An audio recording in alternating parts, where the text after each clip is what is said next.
자, 마켓나우 2부 이어가겠습니다. 오늘 한 주의 마지막 금요일인데 이번 주에 우리 시장은 정말 이런 적이 있었나 싶은데 정말 뜨겁습니다. 계속 올라가고 있는 상황인데 지수도 올라가고 있고 그런데 우리만 올라가는 게 아니라 미국 시장도 계속 올라가고 있고 비트코인의 가격도 계속 올라가고 있고 이러다 보니까 지금 뭐 투자의 뭐라고 해야 될까? 화랑기라고 해야 할까요? 그런 분위기가 형성이 되고 있습니다. 그런데 우리 시장은 오늘은 조금 변동성이 있습니다. 외국인들의 수급이 좀 왔다 갔다 하고 있는 상황입니다. 장 초반에는 외국인이 현물, 선물 갑작스럽게 또 매수를 하면서 끌어올리더니 지금은 또 약간 이제 순매도로 돌아서면서 상승 탄력이 약간은 줄어들고 있는 상황이니까 지금 외국인의 수급과 또 우리 시장에서는 개인 투자자들의 수급이 좀 충돌을 하면서 아주 치열하게 시장이 펼쳐지고 있습니다. 네, 최근에 수급을 보면은 개인 투자자들의 자금이 이렇다 할 만큼 크게 들어오지는 않았다고 네네. 해요. 근데 그래도 고객 예탁금이 늘고 있는 거 보면 아무래도 증시에 대해서 관심이 커지는 건 분명하거든요. 그렇죠. 네. 그래서 증권사에서는 개인 수급만 조금만 더 들어와 준다면 네. 아무래도 펀더멘털에 또 무관하게 조금 더 증시가 폭발하지 않겠느냐라는 장밋빛 전망도 내놨습니다. 그동안 코리아 디스카운트 가장 문제가 되는 건 한국 개인 투자자들이 들어오지 않았다는 게 가장 큰 문제다라는 지적도 있었는데 어찌됐건 관심 많이 가져주셨으면 좋겠습니다. 네. 예.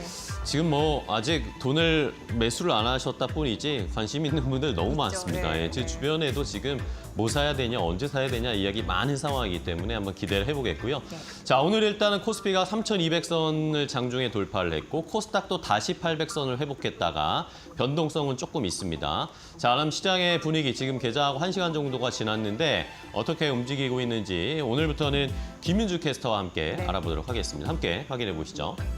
네, 우리 시장 10시 2분 구간을 지나가고 있습니다. 이번 주 들어서 하루도 빠짐없이 상승 추세를 받아갔던 코스피가 오늘 또다시 연고점을 경신하면서 3,200선을 넘어서기도 했습니다.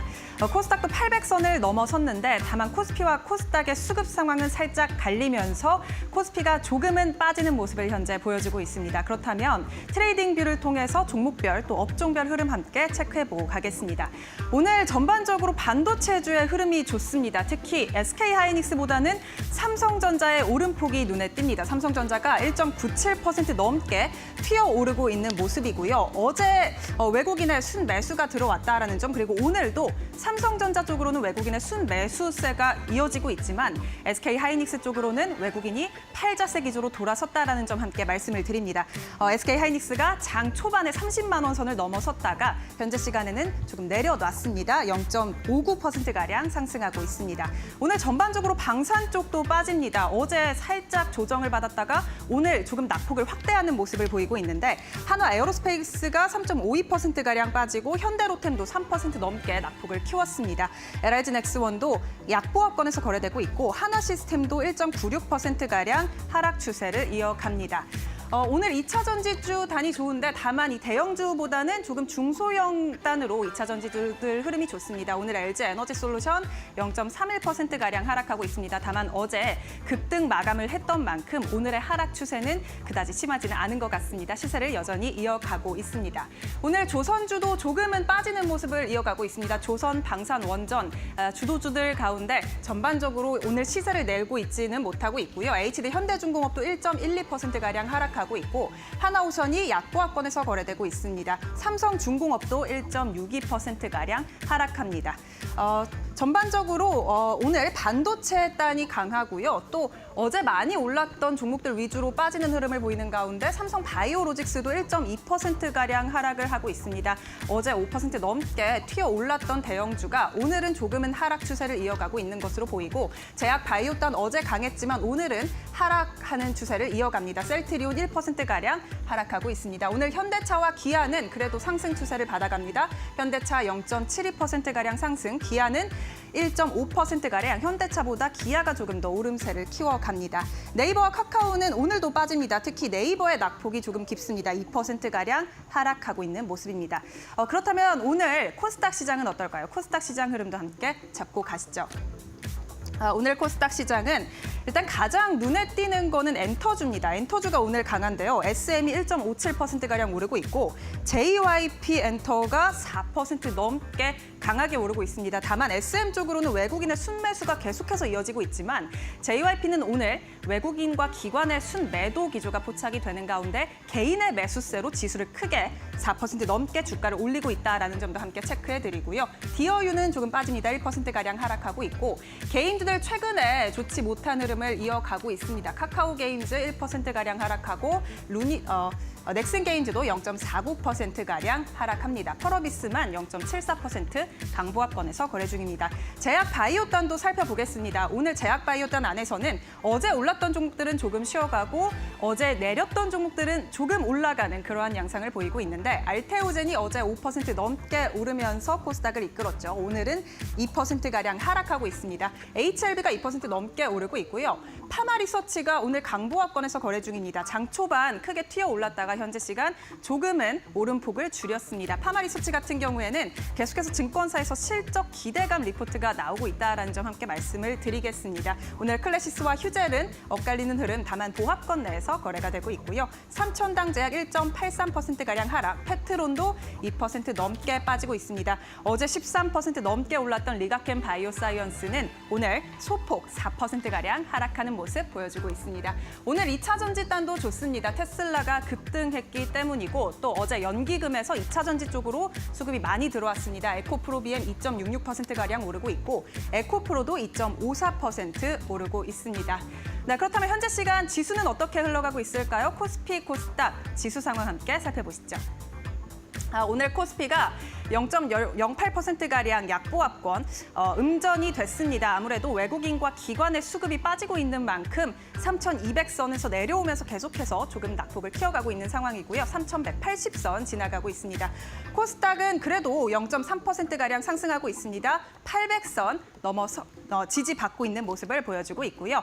그렇다면 수급 상황은 어떨까요? 수급 동향도 함께 살펴보시죠.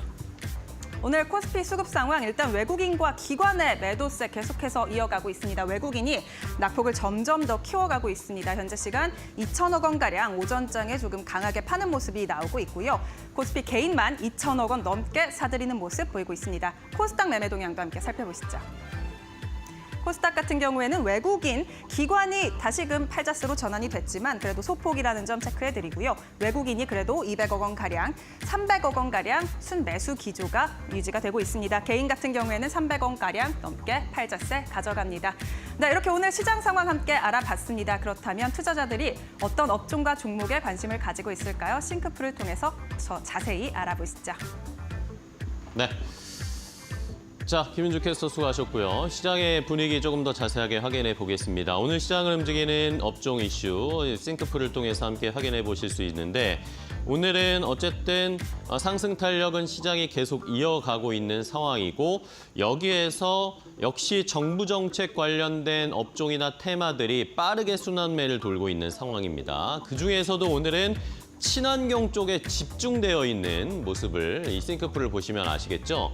태양광, 풍력, 탈탄소, 탈플라스틱 이런 식으로 4개의 테마, 섹터가 강하게 오늘 관심을 받고 있는 상황인데 어제 정부에서 아리백 산단, 산업단지를 조성할 것이다 라는 이야기가 나왔습니다. 아리백 산업단지가 뭐냐 하면요. 친환경, 신재생 에너지로만 전기를 100% 만드는 산업단지를 뜻하는 것인데 그걸 조성하는 TF를 만들고 법도 제정을 할 것이다 라는 이야기가 나오다 보니까 오늘 뭐 관련해서 친환경 관련돼서 지금 다 올라가고 있습니다. 이런 역시 정부 정책이 시장에서 지금 가장 강하다라는 것을 여실히 확인할 수 있죠. 이 싱크풀의 화면만 봐도 오늘은 역시 친환경 쪽이 대세입니다. 자, 이외에도 반도체 HBM 역시 상승 탄력은 좀 이어가고 있습니다. 엔비디아의 주가 계속 올라가고 있죠. 뉴욕 증시 나스닥 지수 계속 올라가고 있고 기술주들 좋은 흐름 나타내는데 우리 시장에도 그게 영향을 주고 있습니다. 오늘 장중에 SK하이닉스가 30만 원을 돌파했었는데 지금 다시 좀 내려와 있는 상황이긴 한데 지금 뭐 30만 원 넘는 건 기정사실화하고 있는 것 같습니다.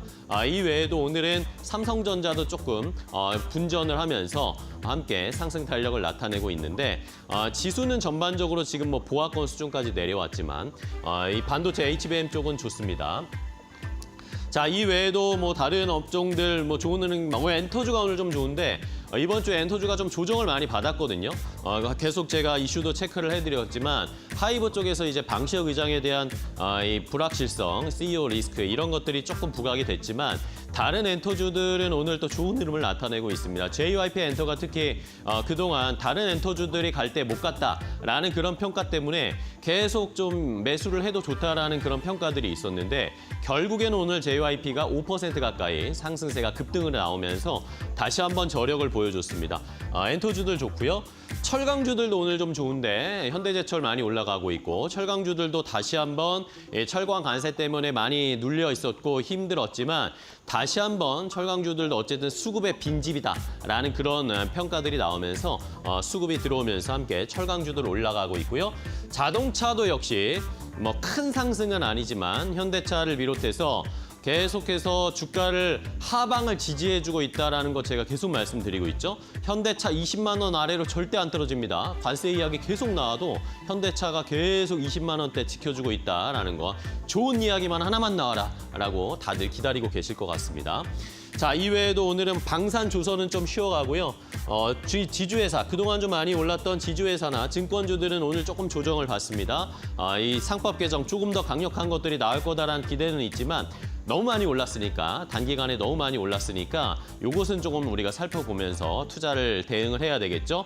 오히려 이런 때가 기회인지 아니면 이제는 고점이니까 좀 수익 실현을 해야 할지 잠시 후에 뭐 자사주 소각뿐만 아니라 집중 투표제 이렇게 더 강한 정부 정책, 상법 개정 관련해서 어떤 전략을 세워야 할지 그것이 알고 싶다 해서 조금 더 자세하게 알려드리도록 하겠습니다. 자, 그럼 첫 번째 이슈 확인을 해보도록 하겠습니다. 뭐 말씀드렸듯이 지금 시장은 너무나 기대가 큽니다. 우리 시장 지금 코스피가 오늘 3,200선 장중에 돌파를 했고요.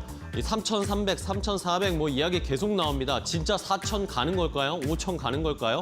시장에서 너무 큰 기대들이 있는 상황인데 4년 만입니다. 거의 지금 3년 10개월 만에 거의 4년 만에 코스피가 3,200선을 돌파했습니다. 자, 얼마 만의 일인지 정말 오랜만에 지금 코스피가 3,000선을 돌파한 것도 너무나 좋은데 3,200선도 돌파하고 있는 상황. 오늘은 또 코스닥도 함께 힘을 내주면서 지금 코스닥이 딱 800선에 걸쳐 있거든요. 이러면서 코스닥도 계속 상승 탄력을 이어가고 있습니다. 자, 지금 민주당에서는요, 코스피 5천 시대를 만들기 위해서 코스피 5천 특별위원회를 만든 것뿐만 아니라 법안, 이 지수를 끌어올리고 시장을 선진화, 건전화할 수 있는 법안들을 계속해서 지금 차근차근 차례차례 발의를 하고 추진을 하고 있습니다. 상법 개정 통과했고요. 여기에다가 집중투표제 상법에다가 조금 더 추가할 것이다 라는 이야기들 계속 나오고 있고 자사주 소각 의무화 법안 어제도 이야기를 해드렸었는데 이것을 발의했고 이것을 또 통과시키는 것이 시간 문제인 것 같습니다. 여기에다가 플러스 이제는 배당 관련해서 배당 소득 분리과세도 역시 추진할 가능성이 높아지고 있기 때문에 이런 것들이 연쇄적으로 개정이 일어나고 시장에 반영이 되면 계속해서 계단식으로 이런 법안이 발의되고 통과될 때마다 지수가 계단식으로 올라갈 수 있는 가능성들이 높아지고 있습니다. 자, 여기에다가 외국인들의 수급도 지금 계속 받쳐주고 있잖아요. 4월까지 거의 9개월 연속 외국인들이 계속 우리 시장을 매도했었습니다. 그런데 최근에 2달에서는 연속적으로 외국인들의 순매수가 들어오면서 2조 원 넘게 지금 외국인들이 코스피에 베팅을 하고 있는 상황입니다. 자, 여기에다가 우리나라의 시장 시가총액이 어제 뉴스 보셨죠? 코스피와 코스닥 그리고 코넥스 시장까지 합쳐서 이 전체 시가총액이 3,000조 원을 돌파했습니다. 자, 3,000조 원 돌파한 것이 고평가되는 것일까요? 아니면은 우리 시장에 적당한 체력의 수준까지 올라온 것일까요? 시장에서 뭐 여러 의견들이 있는데 지배적인 의견은 지금 적정한 수준까지 올라온 것에 불과하다라고 이야기를 하면서 앞으로 시가총액이 더 커질 가능성이 있다라는 그런 의견들도 많이 나오고 있습니다. 자, 그렇다면은 우리 시장 오늘은 어떻게 또 이 시총 그리고 상법 개정 전반적인 증시의 부양 관련된 종목들 어떤 것들이 움직이고 있는지 함께 확인해 보겠습니다. 네, 지속적으로 상법 개정 관련, 그러니까 정책 수혜의 그 파워가 생길 만한 그런 종목들은 보셔야 될 것 같은데요. 오늘 같은 경우에 이제 보험, 증권 있겠고, 워낙 삼성전자와 SK하이닉스는 강하기 때문에 지수를 끌어올리는 힘이 있고, 전반적인 또 시장의 분위기를 원활하게 굴러갈 수 있게 하는 동력이 있기 때문에 일부러 집어넣어 봤습니다. 자, 삼성전자 오늘 2%대 상승세 보여주면서 62,000원 선 위에서 움직이고 있고, 오늘 뭐 SK하이닉스는 앞서서 많이 들으셨겠지만 장중에 30만 원 선을 넘어서기도 했습니다.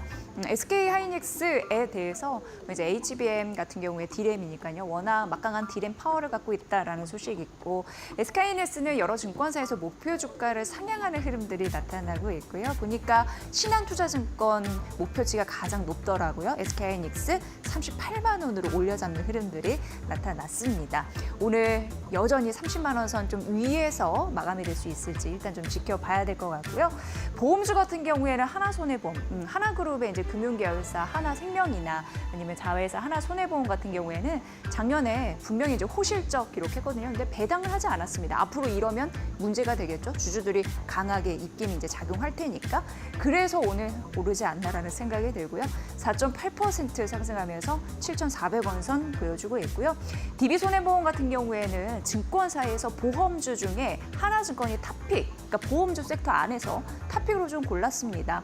여기가 보니까 자사주가 한 15.19% 정도, 15.19% 정도 갖고 있더라고요. 그러니까 자사주를 강제로 소각하는 법안이 통과가 된다면 이런 흐름들이 이제 영향력이 있겠죠. 오늘 2% 상승하면서 14만 원 선에 가까이 가는 현재 주가 흐름 나타내고 있고요.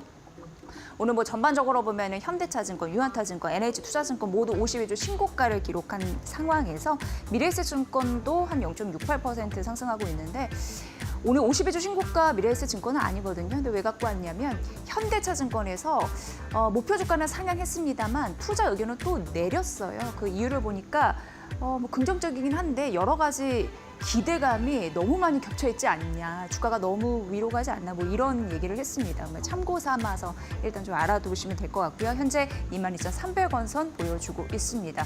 오늘 정보정책 수혜주 앞으로도 계속 봐야 할 그런 느낌이 있네요. 잘 보시고요. 두 번째 테마 넘어가 보도록 하겠습니다. 자, 두 번째는 친환경 관련된 종목들이 오늘 너무 좋다고 말씀드렸잖아요. 계속해서 이슈들이 나오고 있는데 뭐 국정기획위원회에서는 뭐 탄소 배출권 거래 활성화를 추진할 거다 이런 이야기들도 하고 있고, 또 이재명 대통령이 후보 시절부터 계속 탈플라스틱 정책을 추진해야 된다라고 하면서 오늘도 탈플라스틱 관련된 섹터 테마가 주가가 잘 가고 있는 상황이고, 어제는 또 이제 정부에서 정책적으로 이제 친환경 쪽에 조금 더 드라이브를 거는 그런 법을 제정하고 TF를 구성하겠다라고 이야기를 했습니다. 아리백 산업단지를 조성할 것이다. 그것을 위해서 특별법도 제정을 하고 지금 산업통상자원부 주도로 TF도 구성하고 이야기가 나오고 있는데, 아까도 살짝 말씀드렸지만 이 아리백 산업단지, 아리백 산단이라는 것이 태양광이나 풍력이나 이런 친환경의 이 발전을 통해서 에너지를 100%, 전기를 100% 공급해서 돌리는 그런 산업단지를 아리백 산업단지라고 하는 것입니다. 친환경 이제 투자나 친환경 인프라를 더 만들 수밖에 없겠죠. 100% 친환경 재생에너지로 산업단지를 돌려야 하니까 당연히 투자가 늘어날 가능성이 있습니다. 그러니까 오늘 태양광, 풍력 관련된 종목들이 잘 올라가고 있고요. 대통령실에서 김영밥 정책실장이 어제 이런 관련해서 브리핑을 했습니다. 구체적인 내용들은 앞으로 어떻게 추진할 것인지, 특별법이 어떻게 조성될 것인지, 실제로 TF 어느 지역에다가 산단이 만들어질지, 일단은 뭐 지금 서남권 이야기가 나오고 있거든요. 호남권에 아마 이것을 만들 거다, 뭐 이런 이야기도 있고, 어쨌든 어느 지역에 만들어질 것인지도 저희가 잘 살펴봐야 되겠습니다. 자, 이렇게 아리백 산업단지를 조성하게 되면 뭐 정부에서 하는 이야기는 앞으로 신재생 에너지로의 대전환이 일어날 텐데 그것의 트렌드를 따라가는 것이기도 하고 그리고 이 산업단지를 뭐 호남권에 만들 것인지 영남권에 만들 것인지 여러 이야기들이 나오고 있는데 그러면 그 지역 경제, 그 산업단지를 만드는 지역의 발전, 지역 경제 발전에도 역시 효과가 있을 것이다. 일석이조의 효과가 있을 것이다. 라고 이야기를 하면서 뭐 전체적인 산업과 그리고 지역 발전, 균형 발전에 조화를 이룰 수 있을 것이다. 라고 이야기를 했습니다. 실제로 그렇게도 했으면 너무 좋겠고요. 자, 이러면서 오늘 뭐 신재생 에너지 관련된 종목들 좋은 흐름을 나타내고 있는데 어떤 종목들을 좀 체크해 봐야 되는지 이제 앵커가 조금 더 자세하게 체크를 해보시죠. 네, 그래서 골라봤는데 탈플라스틱, 태양광 이렇게 골라봤습니다. 삼육물산 상한가 같네요. 결국은 같고 10,000원 위에서 움직이고 있는데 여기는 이제 포장재 전문 생산업체, 네, 잘 아실 것 같습니다. CTK 같은 경우에도 탈플라스틱인데 여기는 이제 굉장히 사업 여러 가지 하더라고요. 근데 일단 화장품 플랫폼 같은 경우에는 지속적으로 잘 하고 있는 거고 또 북미 쪽 원료 의약품 시장에 진출을 했고 플러스 이제 탈플라스틱으로 연결되는 게 그 플라스틱 관련 원료 이쪽으로 앞으로 우리는 중장기적으로 성장 모멘텀은 이거다라고 현재 가고 있다고 합니다. 그래서 오르는 거고 현재 15% 넘는 급등세로 현재 주가가 5,280원까지도 올라가는 흐름들이 나타납니다. 자, 대성 파인텍 같은 경우에는 예전에는 이제 재료 섹터였다면 이제는 에너지로 전환하겠다라는 강한 의지가 있고 오늘 이게 시장에서 반영이 되면서 13% 넘는 급등세로 출발하는 흐름들이 나타나고요. 8호 같은 경우에는 중소기업인데 태양광 모듈 관련 기업이잖아요. 2000년도 코스닥 시장에 상장된 오늘 5% 상승하면서 1,581원 가리키고 있습니다. 하나솔루션 같은 경우에는 오늘 아침에 삼성증권에서 목표 주가를 43,000원짜리를 냈습니다. 2분기 영업이 긍정적으로 나타났어요. 그 예상치 보니까 1,307억 원 정도 긍정적일 것이다라는 흐름이 있는데 그동안 이제 부침이 있었는데 반등세를 잘 타고 있다라는 좀 말씀드리면서 현재 3.6% 상승폭 약간 줄였네요. 더 많이 갔었는데 장중. 오늘 35,000 현재 주가가 950원인데 종가 좀 확인해 볼 필요성이 있을 것 같습니다. 마지막 테마 만나보도록 하겠습니다. 자, 오늘도 비트코인의 가격은 올라가고 있습니다. 어제도 말씀드렸는데 어제 12만 2천 달러 돌파했다라고 했는데 뭐 하루 사이에 이번에는 11만 6천 달러까지 올라갔어요. 지금 다시 비트코인 강세장이 와버렸습니다. 우리가 이 비트코인의 가격을 계속 체크를 하다가 한동안 또 약간 소홀했었잖아요. 비트코인이 일단은요, 올해만 25%가 올랐습니다. 그리고 이번 달 7월 달에만 들어서도 8%가 넘게 비트코인의 가격이 상승을 했고요. 지난 4월로 좀 거슬러 올라가 볼까요? 그때 트럼프 대통령이 관세 폭탄을 던지면서 그때 비트코인의 가격이 10만 달러 붕괴하고 7만 4천 달러대까지 내려갔었잖아요. 근데 만약에 그 당시에 이때 오히려 바이 더 딥이다, 저가에 매수해보자라고 했던 분들은 지금 3달 동안 거의 60% 가까이 수익을 보셨을 겁니다. 비트코인의 가격이 이렇게 다시 강세장으로 전환을 한 상황이고 뭐 이더리움이나 리플이나 이런 알트코인들, 다른 코인들도 지금 전반적으로 다 같이 상승장에 올라타면서 가격이 올라가고 있습니다. 뭐 여러 가지 이유가 있겠지만 뭐 디지털 금이라고 생각을 해서 대체 수단이다라는 인식 계속해서 확고해져 가고 있고요. 그러다 보니까 이제는 기관 자금이 비트코인으로 굉장히 많이 들어오고 있습니다. 현물 ETF 쪽에서도 외국인 자금이 지난해 1월부터 현물 ETF가 생겼잖아요. 그러고 나서 누적 순유입액이 500억 달러를 넘어섰답니다. 그러니까 시장이 지금 예전만큼 비트코인의 변동성이 엄청 크지 않은 이유가 기관의 자금들이 많이 들어와서 하방을 지지해주고 있기 때문에 비트코인의 가격이 막 요동치듯 올랐다 내렸다 하진 않죠. 하지만 꾸준하게 하방을 지켜주면서 우상향하고 있는 패턴을 보여주는 것이 이런 기관 자금이 굉장히 많이 들어왔기 때문이다라고 지금 시장에서는 해석을 하고 있습니다. 그 외에도 뭐 각국 정부라든지 기업들이 이제 직접적으로 비트코인을 매수하는 그런 주체들도 많아지고 있기 때문에 앞으로 이제 안정적인 투자 환경은 더 많이 높아질 것으로 예상이 됩니다. 자, 이런 코인의 흐름 좋고요. 오늘은 또 스테이블 코인 관련된 종목들도 우리 시장에서 잘 올라가고 있는데 어제 이창용 한국은행 총재가 금통이 마치고 나서 이 기자회견에 있었는데 여기에서 스테이블 코인 이야기를 또 했습니다. 여전히 이창용 총재는 은행권 중심으로 스테이블 코인 발행해야 된다라는 입장을 바꾸지 않고 있더라고요. 그런데 뭐 이것이 하느니 뭐 인허가권을 가지고 이걸 지키려고 하는 목적이 아니다라는 식으로 이야기를 했습니다. 사실 시장에서는 은행권 중심의 이 비트코인, 제도권 중심의 스테이블 코인 관련된 발행에 대해서는 좀 회의적이거든요.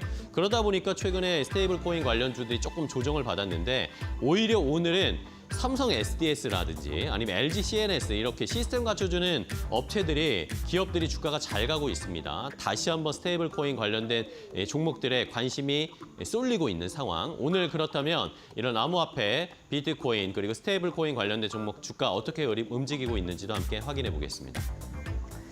네, 오늘 뭐 52주 신고가 간 종목 있네요. 우리기술투자, 하나투자증권 공통점이 있죠. 우리나라 가상자산거래소 업비트를 운영하는 두나무 지분을 우리기술투자는 7.66% 정도 갖고 있는 거고요. 하나투자증권도 한 지분을 6.15% 정도 보유하고 있으니까 오늘 52주 신고가 간 이유 이런 부분을 좀 찾아보시면 될 것 같고 우리기술투자는 5.4% 비교적 더 강한 흐름들 나타내주고 있습니다.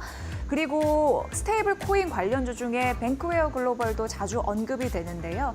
뭐 쉽게 생각해서 은행 쪽의 주요 업무가 대출과 예금인데 그 시스템을 자체 개발한 이력이 있습니다. 접목시킬 가능성 그런 부분도 언급이 되는 거죠. 10,000원 위에서 움직이고 있고 증권사에서 대부분 원화 스테이블 코인의 대표 핵심 기업하면 이제 아톤 얘기를 하는데요. 여기 핀테크 기업이고요. 0.28% 오늘 장중에 11,000원 선 훨씬 넘어가기도 했거든요. 근데 지금 차익 실현 중이신가 봅니다. 왜냐하면 장중 고점에서 현재 좀 상승폭이 좀 줄어들긴 하네요. 보시면 될 것 같고요. 핀거는 한 1.4% 좀 차별화되는 흐름들이 나타나고 있습니다. 지속적으로 부각될 수 있는 종목들 잘 챙겨보시길 바라겠습니다. 자, 시장의 이슈들을 이렇게 정리를 해봤고요. 이제 오늘 투자 전략을 좀 세워야겠습니다. 한 주의 마지막 금요일이라서 또 어떻게 잘 마무리를 지어야 되잖아요. 오늘은 루크투자연구소 임순재 대표와 이야기를 나눠보겠습니다. 안녕하세요, 대표님. 네, 안녕하세요. 네, 반갑습니다. 자, 오늘 한 주의 마지막 금요일입니다. 이번 주에 정말 우리 시장 너무 뜨거운데 한 주의 마무리를 어떻게 잘 지어보면 좋을까요? 네, 뭐 올 같은 경우도 장 초반에는 3,200포인트를 회복할 만큼 상당히 강한 그런 흐름세가 보였죠. 대신 이제 그 이후에 차익 매물이 좀 출회가 되면서 상승폭은 조금 반납하는 그런 모습을 보였습니다. 그렇지만 뭐 시장 전체적으로 본다라고 하게 되면 여전히 긍정적인 신호가 좀 더 많지 않을까라는 생각을 해보고 있습니다. 특히 증시 활성화에 대한 정책적 기대감이 여전히 지금 남아있다라고 보시면 될 것 같고요. 뭐 정부 여당이 증시 활성화를 위해서 여러 가지 대책들을 잇따라 발표를 하고 있는 그런 상황입니다.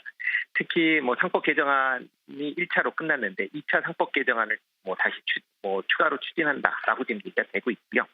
이와 더불어 배당 소득에 대한 분리과세 등이 지금 다시 논의가 되고 있습니다. 특히 이렇게 배당 소득에 대해서 분리과세가 이루어진다라고 하게 되면 그동안 고배당 기업들의 배당 소득에 대해서 분리과세를 취하게 되니까 그만큼 기업 입장에서 보면 주주 환원책이 확대가 되면서 주가도 긍정적으로 영향을 미칠 가능성은 충분히 있다라고 생각을 하고 있습니다. 이뿐만 아니라 오늘 같은 경우에는 신재생에너지 관련 기업들이 좀 강한 그런 모습을 보이고 있는데요. 정부에서 RE100이라는 을 통해서 이제 산업단지를 특별법을 통해서 추진하겠다라는 그런 소식이 나오면서 이런 풍력이나 태양광, 그다음에 2차전지 관련된 종목들도 강한 그런 흐름세가 이어지고 있습니다. 이와 더불어 이제 증시 주변도 상당히 좀 여건이 개선되고 있다라고 보시면 될 것 같고요. 고객 예탁금이 증가하고 거래량도 활발해지는 그런 모습을 보이고 있습니다. 특히 거래대금 같은 경우에 6월 달에 일평균 거래대금이 21조 5천억 원을 기록을 했습니다. 1월에서부터 5월 달 일평균 거래대금에 비해서 27% 정도 증가한 그런 모습을 보였고요. 외부인 같은 경우도 지금 일비하고 있는 그런 상황입니다. 날을 본다라고 하게 되면 어제 같은 경우 매수했다, 오늘 같은 경우는 이제 순매도를 하는 그런 모습을 보이고 있는데 전체적으로 본다라고 하게 되면 7월 이후에 외국인들이 거래소에서 8,700억 정도 순매수하는 그런 모습을 보일 만큼 외국인이 일단 매수를 이어가고 있다라는 점에서 긍정적으로 보셔도 되지 않을까라는 생각을 해보고 있습니다.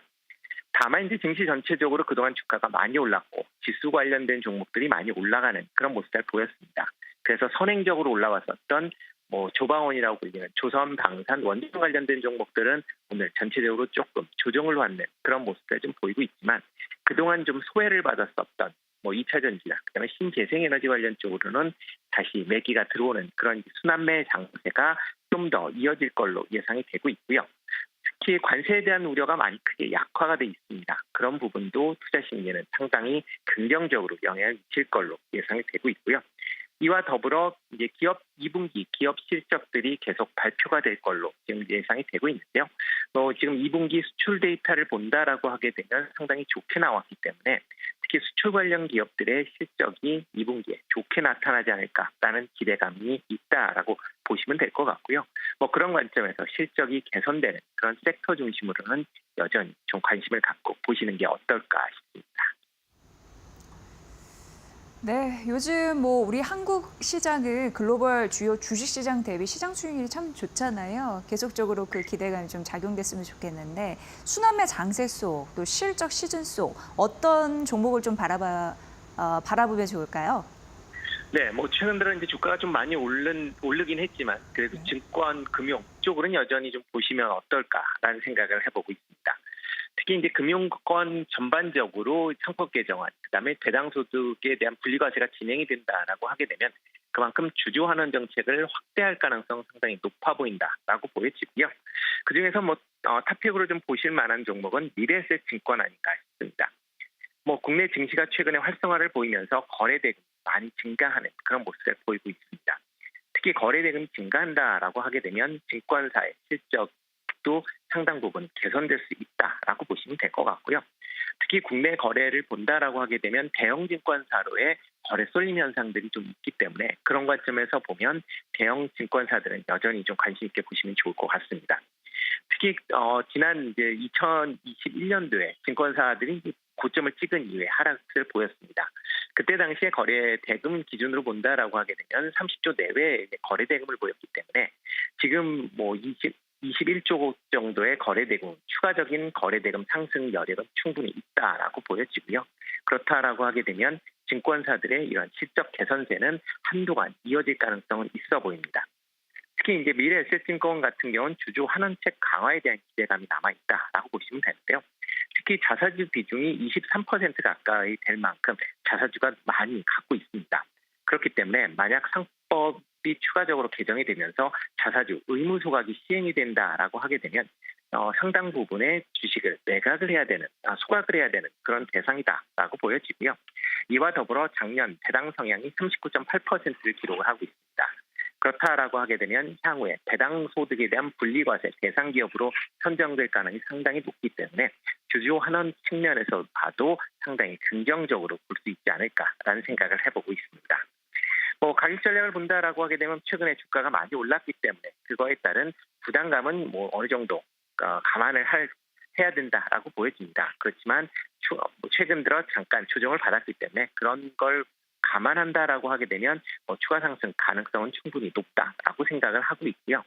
그런 관점에서 보면 1차적인 목표 가격은 28,000원까지는 충분히 상승할 여력이 남아있다라고 생각을 하고 있습니다. 그리고 손절하신다 그러면 15,000원 이하로 만약 하락을 한다라고 하게 되면 손절이다라고 말씀을 드리겠지만 그때 당시에 아마 추가적으로 매수를 하셔도 되지 않을까라는 생각을 해보고 있습니다.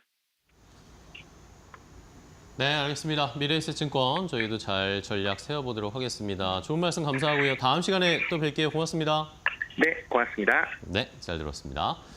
자, 이렇게 마켓나우 브리핑으로 시장의 상황 좀 알아봤고 네. 이제 조금 더 깊이 들어가서 투자 전략 세워봐야겠습니다. 앞에서 전문가들이 다 얘기했지만 지금 정부 정책에 우리가 따라가면서 이 수익을 극대화해야 하잖아요. 네. 이런 법 제정이라든지 정책 과연 어떻게 우리가 대응을 해야 될지 조금 더 자세하게 그것이 알고 싶다로 알아보도록 하겠습니다. 잠시 후에 돌아오도록 하겠습니다.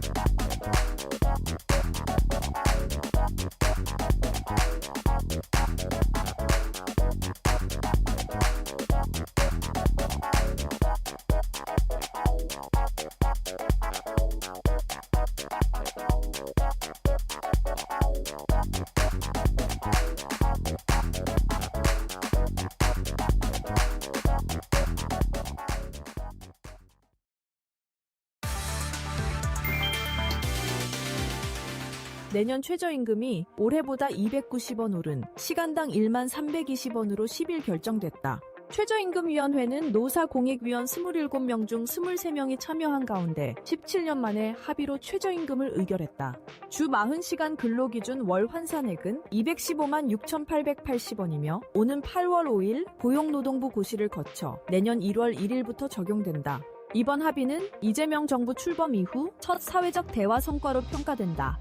다만 민주노총 소속 위원 4명이 공익위원회 사용자 편향을 이유로 중도 퇴장해 반쪽 합의라는 지적도 나온다. 한국노총은 생계비엔 부족하다고 비판했고 사용자 측은 내수 침체를 고려한 결정이었다고 설명했다. 노사 간 입장차는 마지막까지 컸지만 격차를 200원까지 좁히며 최종 합의에 이르렀다. 삼성전자가 올해 말까지 4억대의 갤럭시 기기에 AI 기능을 탑재할 계획을 밝혔다. 삼성전자 DX 부문장 직무대행 노태문 사장은 9일 뉴욕에서 열린 갤럭시 언팩 후 진행된 기자간담회에서 지난해 2억대에서 올해는 2배로 확대한다며 모바일 AI 대중화를 목표로 제시했다. 신제품 갤럭시 Z 폴드, 플립 7에는 직관적이고 몰입감 있는 AI 상호작용을 가능하게 하는 폼팩터와 대화면이 적용됐다. 멀티모달 기술로 사용자의 시선을 이해하고 실시간 반응하는 AI 기능도 탑재됐다. 노 사장은 AI 시대일수록 이를 담아낼 스마트폰의 역할이 더욱 중요해졌다고 강조했다. 삼성은 향후 갤럭시 AI를 기반으로 생태계를 연결하고 AI 혁신을 통해 미래 시장을 주도하겠다는 전략이다.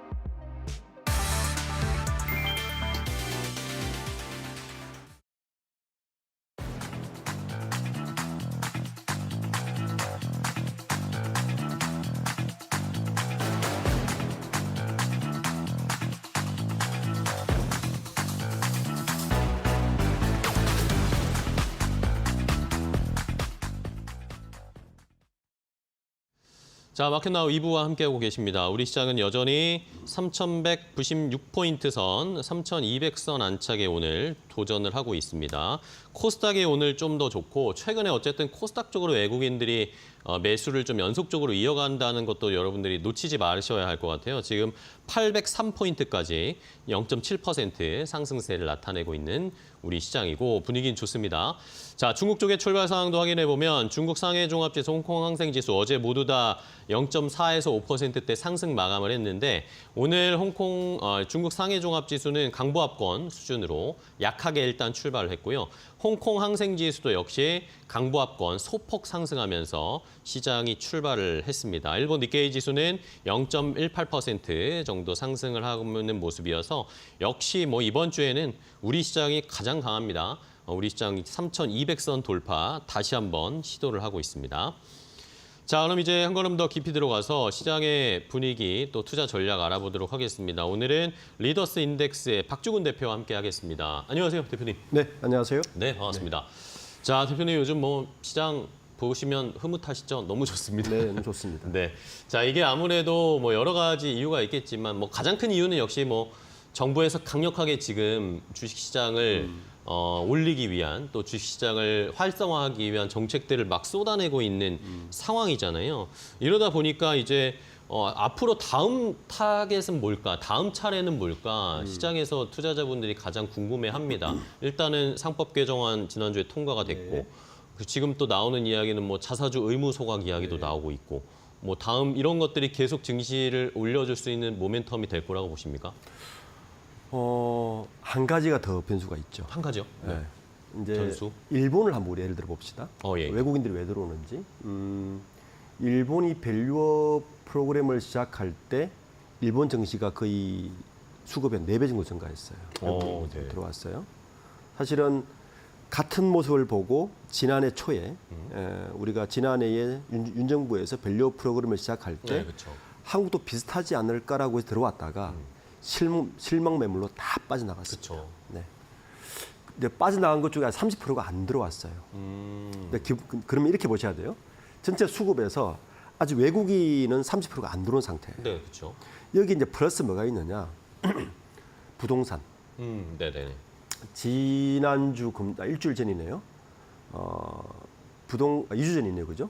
부동산이 6억대, 6억을 리미트를 걸면서 그쵸. 부동산으로 가는 정부에서 부동산으로 갈 만한 수급을 막은 거죠. 그렇죠. 이 수급이 들어올 걸 대기하고 있을 겁니다. 그러면 지금 3,100선이라 아까 이야기했잖아요. 뭐 네. 200선 넘을지 뭐 터칠지 모르겠는데 외국인의 수급이 30%가 대기하고 있고 3조 정도, 30조 정도 된다고 그러더라고요. 그리고 개인 수급도 아마 대기 상태가 될 그쵸, 겁니다. 네. 부동산 이렇게 간다면 그렇죠. 거기에다가 이제 우리가 지금 이야기하고 있는 상법 개정의 1탄은 이미 발효가 됐습니다. 시작이 됐죠. 네. 이거 왜냐하면 그냥 발효가 된 거예요. 이게 거부권 행사되면서 원래는 법이 통과되면 1년 동안 유예 기간을 주고 이렇게 하는데 거부권 행사된 법안은 다시 제출하잖아요. 이건 바로 발효입니다. 그쵸. 네, 바로 발효가 된 상태에서 이재명 정부가 더 탄력을 받은 것 같습니다. 고스피 5천 위원회를 이제 가동을 시키면서 여기에다가 추가적으로 집중 투표제하고 그리고 자사주 강제 소각제를 네네. 아마 달리 붙일 것 같은데 이번 법안에서 재미있는 현상 하나는 지난 상법 1차 통과될 때 네. 보시면 좀 의외했던 사항이 하나 있습니다. 네. 국민의힘이 왜 찬성했지? 그러게요. 또 갑자기 입장을 바꿨단 말입니다. 이게 중요한 포인트인데요. 국민의힘이 재계를 대표를 한다고 생각한다면 네. 왜 찬성했지라는 걸 보면 거기에 가장 핵심은 이 바로 지금 2탄인 자사주 강제 소각하고 집중 투표제를 뺐기 때문입니다. 그렇죠. 집중 투표제는 원래 이미 법안이 되어 네. 있긴 하지만 의무화가 아닌 그렇죠. 상황이었잖아요. 네. 근데 의무화해서 넣자라는 의견들이 있었는데 그거는 일단은 유예를 그걸 협의 시켰고. 과정에서 유예시켰는데 지금 자사주 강제 소각은 아마 빨리 통과될 건데 네네. 집중 투표제는 한 번 더 쿠션을 먹이고 있어요. 이게 네네. 뭐냐면 공청회를 열어서 의견을 들어보고 민주당에서도 이건 정하겠다라고 그쵸. 지금 일단은 안은 뭐냐면 상장사 중에서 자기 자본 그러니까 그 시총 2조 원 이상 기업만 일단은 시행을 하겠다는 네네네. 건데 재계에서 가장 우려하는 부분이 바로 이 집중 투표제입니다, 사실은. 그렇죠. 사실 이제 기업들 입장에서는 뭐 2조 원이 넘는 시총 2조 원 넘는 큰 회사들이더라도 이제 이사회를 본인들 구성을 마음대로 할 수 없는 상황이 펼쳐지는 거 아닙니까? 그렇죠. 이렇다 보면 아무래도 기업들 입장에서는 당연히 부담을 느낄 수밖에 없는 상황인데. 그렇죠. 그러니까 그 1차 상법 개정 때 통과된 게 뭐냐면 상법 382조 3항 네. 주주의 성실 의무를 주주까지 확대하는 거 이건 당연히 들어가는 주주 거고 충실의 의무. 그리고 3% 룰이 들어갔어요. 네네. 사실 이것도 굉장히 강화된 법입니다. 그렇죠. 그런데 이 3% 룰은 집중투표제하고 감사위원 분리선출이 빠진 3% 룰은 사실 아무런 의미가 없어요. 아, 그런가요? 네. 어. 특히 이 3% 룰은 집중투표제하고 아주 밀접해서 어. 둘 중에 하나가 빠져버리면 사실은 큰 의미가 없어요. 아, 잘 작동이 안 되는군요. 네, 그러면. 왜냐하면 이런 거죠. 집중투표제라는 게 이런 거잖아요. 네. 이사 3명이 나왔어요, 후보가. 네. 집중투표제가 아니었을 때는 개인 주주가 한 사람에게밖에 투표를 못했어요. 그렇죠. 근데 내가 1%를 가지고 있어도 3명이면 3%를 각자 1%씩의 의견을 가지는 거예요. 그러면 마음 먹으면 지금 그림에서 보는 것 같이 네네. 나는 A, B, C 중에서 B, C는 별 관심이 없고 네. A가 A를 원해. A를 좋다. 그 A에게 3%를 줄 수가 있는 거예요. 내가 1%를 가졌지만. 그렇죠. 세 개를 몰아서 몰아줄 수 있는 거죠. 근데 반대로 오너 입장에서는 뭐냐면 내가 40%를 지분을 가지고 있어. 네. 그리고 이 40%의 지분을 우리 가족들에게 내가 15%, 우리 가족이 뭐 아들이 5%, 딸이 5% 이런 식으로 해서 뭐 친척 같이 합쳐서 우지분 40%를 가지고 있어요. 네네. 집중투표제 이전에는 3%가 집중투표 없을 때는 40%를 다 행사했습니다. 그렇죠. 그래서 개인주들이 아무리 아우성을 쳐도 표를 던져도 뭐 이길 수가 이사회는 없는 장악할 거죠. 수가 있었어요. 그런데 일단 3% 룰이 행사가 되면 40% 중에 3%밖에 행사를 못 해요. 네네. 그것까지 괜찮은데 집중투표까지 해버리면 1%를 가진 몇 사람이 모이면 3%보다 훨씬 앞설 수 있는 구조가 된 거죠. 그럼 이 사회를 무조건 진입시킬 수 있습니다. 그렇죠. 그래서 3% 룰과 집중투표제가 동시에 시행될 때가 가장 파워풀해집니다. 네네. 그래서 1차 상법 개정회 때는 이 집중투표제를 민주당에서 양보를 한 거죠. 네네네. 그래서 통과시킨 거고 그래서 3%를 통과시킨 건데 이번에 이제 그 집중투표제와 통과시키면 이게 지금 사실은 더 강력한 거고. 네. 그리고 이제 자사주 소각도 왜 이게 아주 강력하냐면 네네. 우리나라 상장사 중에서 자사주를 가지고 있는 기업들을 저희가 분석을 해봤어요. 예. 2주 전에 보도자료 발표를 했는데 자사주를 가지고 있는 기업들이 상장사 중에서 꽤 많지만 제가 이제 관심을 가지는 거는 지배 구조의 핵심적인 계열사. 네. 삼성은 삼성물산, 네. 현대차 현대모비스, 현대모비스. LG는 주 LG, SK는 주 SK 주 이런 SK. 식의 그 지배 구조의 핵심되는 계열사들의 자사주 보유비를 봤더니 울대기 많습니다. 네. 이게 무슨 말이냐면 자사주를 경영권 방어주로 갖고 있다는 얘기입니다. 그렇죠. 네. 그런데 이번 정부에서 뭐라고요? 오늘 국회에서 지금 열리죠. 네네. 이 자사주 소각에 대해서 하고 이제 9월달에 바로 통과시킬 것 같은데 7월달에. 정기국회에서. 그렇게 되면 자사주를 강제 소각하면 1년 안에 가지고 있는 것도 1년 안에 소각, 이미 있는 것도 소급해서 1년 안에 다 네네. 소각하라 그러면 이렇게 되면 오너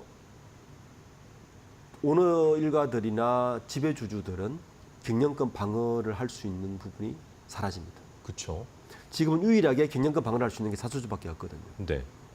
자 그렇다 보니까 이게 지금 현재 주가의 반영은 보시면 자사주가 많은 뭐 신영증권, 이런 데나 뭐 보복증권 40% 이런 데만 오르는데 아마 요게 완전 가시권에 들어오면 네. 자사주 많은 핵심 계열사들 대기업 지주사들도 움직일 거다. 굉장히 빨리 움직일 겁니다. 롯데 지주, LG, SK 네. 예. 굉장히 빨리 움직일 것이고 여기에 이제 투자를 보시는 분들은 이때 지금쯤 이걸 봐야 된다. 이제 이렇게 생각할 수 있는 거죠. 네. 자, 그러면 자사주 의무 소각 관련해서 지금 뭐 발의가 되어 있는 상태고 아마 정기국회 때 통과시키려고 할 것으로 보이니까 그러니까 미리 지금 이 증권사나 지주사들이 움직이기 시작했는데 아직 많이 움직이지 않은 대기업 지주사 역할을 하고 있는 그런 기업들, 종목들을 지금 미리미리 좀 선제적으로 대응을 하면 좋겠다라는 이런 거죠. 그렇죠. 외국인 이제 이게 기업들이 굉장히 빨리 움직일 거예요. 네. 대표 중에 하나 예를 들면 주 하나를 봅시다. 네. 하나 에어로스페이스 대우조선 회장 엄청 좋잖아요. 그렇죠. 하나 옷이 엄청 좋잖아요. 그런데 이게 대주주가 주 하나예요. 음. 네? 근데 주 하나의 기업 가치가 하나 에어로스페이스 10분의 1밖에 안 됩니다. 자 그러면 그렇죠. 마음 먹고 주 하나 인수해버리면 다 인수되는 거잖아요. 그렇죠. 네. 자, 그런데 지금은 자사주나 여러 가지 형태로 이걸 이제 방어를 하고 있는데 자사주 강제 소각시키고 그리고 또 재밌게도 이런 핵심 계열사들은 PBR이 다 0.5 이하입니다. 네네네. 그렇죠. 일부 눌러난 주가 거죠. 관리를 안 했으니까. 예. 이제 PBR 1로 당연히 올려야 될 거고 사실은 가장 강력한 경영권 방어는 뭐냐면요. 네. 주가가 높으면 됩니다. 그럴까요? 네. 이게 가장 확실한 경영권 방어예요. 그런데 우리나라의 그 오늘가 지배 구조들은 이걸 안 하려고 그러는 거죠. 왜냐하면 네. 주가가 높아봐야 아무런 도움이 안 도움이 안 되니까. 됩니다. 승계할 때 세금 많이 내는 것밖에 안 돼요. 그러니까 다 눌러놓은 상태예요. 네네. 근데 이번 상법 개정으로 이 두 가지 룰이 깨지기 시작합니다. 네네. 일단 자사주로 방어를 못하게 됐고요. 그러면 남아있는 방어 방법은 주가를 높여야 되는데 PBR을 올려야 되겠죠. 네. 가장 호재죠. 투자자 입장에서는. 그렇죠. 예. 그러면 이제 이 사들이 여러 가지 움직일 텐데 지금 움직이고 있는 현상은 딱 세 가지입니다. 잘 보세요. 상황이 이렇다 보니까 뭘 움직이느냐. 첫 번째, 미리 자사주를 강제 소각해버려요. 네. 요즘 자사주 소각해버리는 회사들이 좀 심심치 않게 나오고 있습니다. 빨리빨리 미리 처리해버리려고 자사주를 하는 건가요? 아니 처리해버리는데 이 자사주를 소각하고 있는 기업들의 특징 중에 하나는 네. 자사주가 40% 이상인 기업들이나 자사주가 40% 이상이면서 오너 일가 지분이 자사주보다 낮은 기업들. 요 기업들은 좀 조심해야 되는 게 네. 요 기업들은 기본적으로 자진 상장 폐지할 가능성이 높습니다. 이렇게 되면. 그렇죠. 왜냐하면 자사주 소각하잖아요. 본인 지분 올라가잖아요. 그러면 공개 매수해가지고 상장 폐지 준비하는 전 단계로 볼 수 있습니다. 그렇죠. 예. 또 이런 기업들은 실적도 되게 좋고 유보금이 되게 많아요. 그러니까 이런 거예요. 오너들이 이 유보금 내가 일부러 좀 아껴놨는데 자사주 소각하고 그러면 배당을 해야 되는데 배당해 주기 싫다 이거예요. 예. 이런 기업들이 있어요. 몇몇 네, 기업들이. 그렇죠. 두 번째 형태는 이렇게 되면 경영권 방어에 심각한 문제가 생기니까 그렇죠. 교환사채를 발행합니다. 태광이 문제가 됐었죠. 네네. 지금 LS, 네. 이제 SK 뭐 이런 많은 기업들이 교환사채를 발행해서 이 자사주의 경영권 방어를 자사주를 교환사채로 돌려서 계열사, 내가 우호 지분이 있는 계열사로 지분을 줘서 경영권을 방어하겠다는 겁니다. 거군요. 두 번째 형태가 이거예요. 돌려서 그렇죠. 세 번째 형태가 있죠.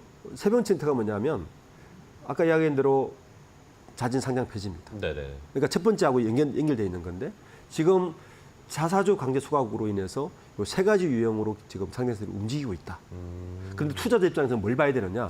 그러게요. 저는 자진 상장 폐지하는 쪽은 약간 리스크가 있습니다. 그쵸. 제가 한번 말씀드렸는데 자사주가 40% 이상이거나 우호 지분이 60% 이상을 가지고 있거나 조금만 더 공개 매수하면 상장 폐지 요건이 90% 이상만 되면 폐지 가능하니까 이렇게 되는 기업들은 오히려 들어갔다가 굉장히 낭피를 볼 수 있습니다. 이건 네.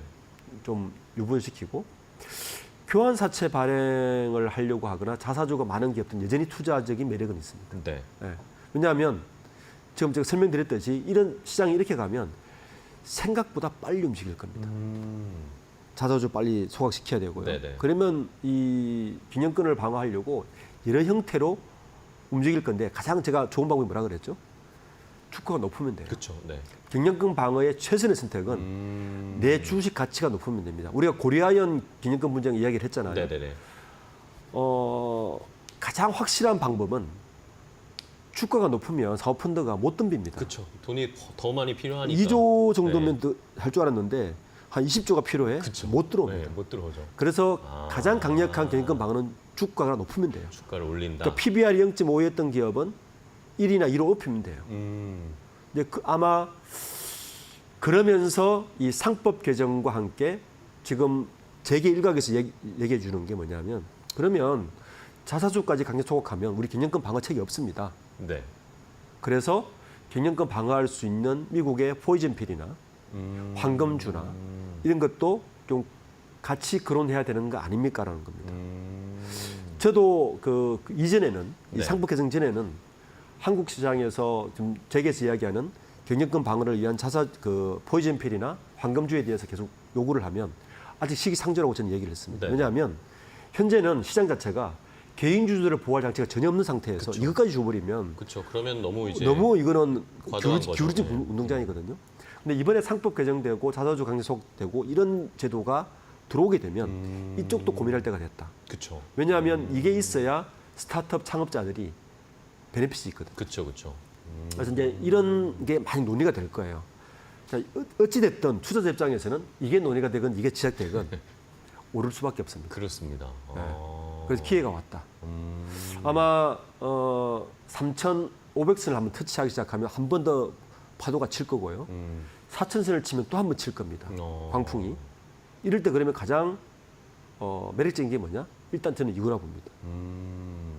그리고 이쪽을 들어가면 또 하나 중요한 매력이 있어요. 네. 핵심 계열사들은 이렇게 자사주 소각하고 PBR 높이잖아요. 네. 그 다음 뭐 할 것 같아요? 무조건 배당 많이 합니다. 네. 네. 그렇게 가게 돼 있습니다. 그래서 이쪽이 지금으로서는 섹터에서는 저는 가장 매력적이지 않나? 라고 생각합니다. 지주사, 대기업들의 지주사, 주가를 올려서 경영권을 방어할 수밖에 없는 상황으로 갈 거고, 그러면 또 추가적으로 배당을 많이 하게 될 거고, 결국에는 그전에는 우리가 이 대기업 집단이나 이 대기업 지주회사 이 경영권을 지키려는 대기업들의 추세를 봤을 때 무조건적으로 좀 비판만 하는 상황이었는데 그렇죠. 아무 매력 없는 네. 투자 입장에서는 정말 그렇죠. 매력 없는 네. 기업들이었죠. 주가도 안 가고 네. 뭐 그냥 무겁고 자사주만 가지고 있고 뭐 지배도 이런 상황. 투명하지 않고 네. 뭐 어떻게 할지 예측도 안 되고 네. 오는 마음대로 할 수 있고 뭐 그렇죠. 이런 거죠. 이런 상황이었는데 어쨌든 법 개정을 통해서 이런 상황이 바뀌어 버렸습니다. 운동장의 그라운드가 바뀐 건데 그러면 이제 또 한 반대쪽에서 하는 이야기 어쨌든 이제 재계나 이 대기업 쪽에서 얘기하는 것은 아까 말씀해 주신 대로 우리가 경영권 방어가 안 된다. 뭐 주가 올리고 뭐 하겠지만 근데 또 엮여 있는 것들이 이 대기업의 지배구조 개편과 상속세와 네. 이런 것들이 또 배당과 이렇게 또 있겠죠. 연관되어 있잖아요. 자, 그러면 순서를 이렇게 보세요. 지금 더불어민주당 쪽에서 그 코스피 5,000위원회가 네. 움직이는 게 이제 1차로 상법 1차 통과시켰고 네. 2차로 자사주 강제 소각과 그리고 집중투표제 감사위원 분리 진출까지 갈 겁니다. 자, 그러면 이쪽에서도 아우성을 치겠죠. 우리 균형권 어떻게 어떻게 할 거냐라고 여러 언론도에서 이야기할 거고, 그러면 이제 황금주나 뭐 포이즌피를 또 이야기할 거예요. 네네. 저는 그것도 좋습니다. 네. 뭐 그것도 어느 지금은 이제는 옛날에 시기상조였지만 지금은 이것도 한번 고민할 때가 네. 된 것 같아요. 타임이 왔다. 네. 자, 그러면 이게 둘 다 돼버리면 어떻게 되느냐? 네. 저는 1차적으로 배당이 확실히 늘어날 겁니다. 늘어날 수밖에 없는 구조가 될 겁니다. 네네. 오너 일가들이 이제는 그 이익을 내가 가져올 방법은 배당밖에 배당을 많이 내가 챙기는 네. 거. 그래서 배당이 훨씬 늘어날 거고요. 두 번째는 지배구조 개편을 굉장히 서두릅니다. 네. 다 안정적으로 가기 위해서. 그럼 또 한 번의 그렇네요. 투자 기회가 생겨요. 격변의 시기가 또 오겠네요. 그렇죠. 네. 저는 이게 분명히 갈 겁니다. 만약에 이 법이 다 통과되어 버리면 갈 수밖에 없습니다. 그 상황에다가 외국인 아까 2%못 들어왔다 그랬죠? 네네. 30%못 들어왔습니다. 더 들어올 겁니다. 이런 상황이 외국 되버리면 수급 자체가 더 그럼요. 들어올 상황. 한국 기업들 자체의 밸류에이션이 너무 낮기 때문에 들 수밖에 없는 상태고, 부동산 저렇게 막아서 수급 막아버리면, 부동 수급 막아버리면 개인 투자자들이 갈 돈이 이제는 이쪽밖에 없다. 네. 그러니까 전대로 전혀 쪽으로 흘러오겠죠. 지금과는 전혀 다른 양상으로 갈 가능성이 지금 굉장히 높다고 봅니다. 네. 그때를 보고 좀 투자하시는 분들은 좀 어디를 봐야 되는가를 좀 고민할 때가 되지 않았나라고 봅니다. 네. 자, 이렇게 어쨌든 전반적으로 시장이 바뀌어 가고 있는 상황입니다. 뭐 그러면 집중 투표제도 간단하게 좀 체크를 해 주시면, 이제 개인 투자자분들이 궁금하신 것이 집중 투표제 아까 3% 룰과 연관해서 어쨌든 같이 맞물리는 퍼즐이라고 말씀해 주셨는데, 그러면은 이제 아직까지는 우리가 이게 적응이 잘 안 되어 있어요. 왜냐하면은 대기업 일반 기업들의 이사회 구성은 보통 그냥 그 경영진이나 오너 일가에서 편한 사람들을 구성한다라고 지금은 저희는 당연히 기본적으로 인식이 되어 있잖아요. 그런 것밖에 경험을 못 해봤으니까. 그렇죠. 근데 이제 만약에 집중투표제 3% 룰이 동시에 만약에 작동되기 시작한다. 그러면 이렇게 소액 주주들이나 다른 외부 주주들의 의견이 반영된 이사들이 들어간다는 게 어떤 변화가 일어나는 거예요? 이게 주가에 어떤 영향을 주는지도 많이 궁금해하시더라고요. 이제 상법이 통과되고 이사진이 이렇게 구성되면 이제 예를 들면 이런 겁니다. 네네. 하나 에어로스페이스가 유상증자 하려다가 실패를 했잖아요. 네네. 뭐 했죠, 하기는. 근데 좀 물러나서 한 거니까. 그리고 물적 분할 같은 거 이제 하려 그러면 소송이 들어갈 겁니다. 그렇죠? 그렇죠. 네. 소송이 들어가면 이전에 대우조선해양의 한 사회이사가 이런 책을 썼어요. 나는 대우조선해양의 사회이사였다. 네. 이분이 2천억대 소송을 받았습니다. 네. 배임으로. 네. 그리고 결국에는 이분이 승소를 하셨는데 이런 일들이 상당히 많이 발생할 가능성이 높아요. 그래서 아마 사회이사들은 보험을 들려고 할 겁니다. 나 당신네 사회이사 할 건데 네. 대신 이런 배상 책임에 대해서 보험을 들어줘. 라는 게 미국은 이미 그게 기본이에요. 아, 그런가요? 오. 이사들에 대한 독립성도 주지만 책임성도 엄청 강합니다. 그렇죠. 그러면 외부에서 사회이사들이 들어오면 이거를 우호적으로 협조해 줄까요? 본인에게 배상 책임이 생기는데 그렇죠. 굉장히 거부감이 생기겠죠. 그래서 아마 견제 역할이 이제 제대로 될 것이다. 오히려 건강하게 작동될 그렇죠. 거다. 그렇게 되면 우리가 지금까지 많이 경험해왔던 얼토당토하는 물적 분할, 그리고 얼토당토하는 유상증자 이런 것들이 많이 보기 어려워질 거예요. 아마 이 사회에서 이분들 통과 안 시킬 겁니다. 그렇죠. 본인이 배상 책임을 받는데 뭐 내가 피해를 보는데. 사회이사 연봉 1억도 안 되는 연봉 받고, 예? 지금까지 좋았죠. 그런데 배상 몇 천억이 뭐예요? 큰 기업도 몇 조죠. 그렇죠. 이런 거 받을 건데 찬성 안 할 겁니다. 위험 부담을. 이렇게 바뀌는 거예요. 근데 그게 집중 투표제로 되면 그런 독립이사들이 더 많이 감사위원으로 들어가니까 감사위원들의 책무는 더 큽니다. 그렇죠. 예. 그렇게 바뀌면 이렇게 바뀌면 예상하기로는 기업 가치가 높아지지 않을까라고 보는 겁니다. 결국에는 이사진들이 더 본인의 소신대로 결정하고 판단할 이사들이 더 많이 들어갈 가능성이 높아지는 거네요. 처음에는 아마 상당히 불편할 겁니다. 그렇죠. 예. 예, 지금까지 그렇게 경영을 해오지 않았기 해오지 때문에 않았으니까. 만약 이 불편함을 잘 감수해서 안착된다면 우리 기업들의 밸류에이션을 한 번 더 업그레이드 되겠죠. 이제 글로벌 수준이 되고 그렇게 되면 MSCI 편입되겠죠. 선진지수. 네. 예. 이런 식으로 저는 가야 된다고 봅니다. 알겠습니다. 자, 좋습니다. 뭐 여러 가지 이야기, 어쨌든 말씀해 주신 것처럼 지금 대세가 그렇게 흘러가고 있습니다. 빠르게 지금 정부나 민주당, 여당 쪽에서 이것들을 추진하고 있기 때문에 이 흐름을 잘 타야 되겠고, 결국에는 결론적으로는 대표님은 아까 말씀해 주신 것처럼 뭐 지금 빠르게 움직이는 뭐 증권주나 뭐 이런 것도 좋지만 결국에 안정적으로 더 어떻게 보면 긴 시각으로 투자의 수익이 더 많이 날 수 있는 건 말씀해 주신 대기업들의 지배구조 개편과 연관되어 있는 그렇죠. 지주사들. 그러니까 지배구조의 핵심 계열사 중에서 자사주 비중이 높은 기업들은 기회다. 지금이 좋은 기회다라고. 투자 기회도 있고 배당도 많이 할 겁니다. 좋습니다. 네. 주가 상승률 측면에서도 네. 배당 측면에서도 앞으로 더 매력이 있을 것이다라고 포인트를 주셨으니까요. 시청자분들은 한번 잘 참고를 해주시기 바랍니다. 자, 오늘 리더스 인덱스 박주근 대표와 함께 이야기 나눠봤습니다. 오늘 뭐 상법 개정 포함해서 증시 앞으로의 전략 잘 인사이트 주셔서 감사하고요. 다음 시간에 또 뵙도록 하겠습니다. 네. 고생 많으셨습니다. 감사합니다. 고맙습니다.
안녕하세요. 메리토코 신일섭입니다. 오늘의 주제는 지붕을 뚫어버린 미국 증시, 세계에서 가장 핫한 나라 핫한 증시, 대한민국 SK하이닉스 사상 최초 30만 원 돌파입니다.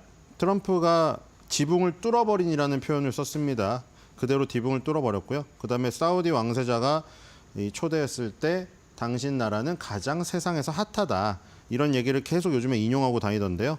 뭐 핫한 거는 사실이니까 부인할 수 없네요. 그 핫한 게 어떤 시끄러워서 핫한 걸 수도 있고요. 그렇죠? 이렇게 주시장이 뜨거워서 핫한 것도 있고 중의적인 의미가 있는 것 같습니다. 어쨌든 세계적으로 시끄럽게 만들고 지금 보니까 관세를 15%에서 20%는 부과받아야 된다.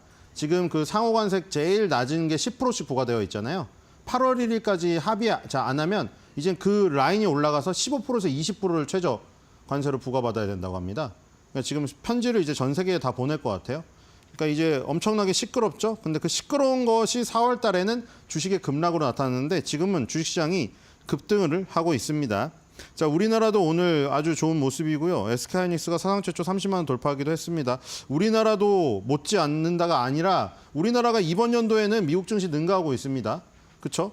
이런 모습이 언제까지 갈지 모르겠지만 주가지수 5천을 바라는 전 국민들의 마음을 담아서 뭐 올해 뭐 주식시장에 한 번 오르면 또 엄청난 속도로 오르기 때문에 올해 내에도 가능할 수도 있거든요. 뭐 물론 순식간에 올라버리면 냄비처럼 빨리 식기도 합니다만 어쨌든 간에 지금 주가 5천 시대에 대한 준비를 여러 군데서 하고 있는 것 같긴 하더라고요. 그래서 응원합니다. 해서 이제 지붕을 뚫기를 바라고요. 그 지붕이 어딘지는 모르겠으나 그렇죠? 지붕 위에 지붕이 있고 지붕 위에 또 지붕이 있지 않습니까? 그러니까 그 지붕을 뚫는다는 건 이제 역사상 최고가를 의미하겠죠. 지붕이 없어지니까요.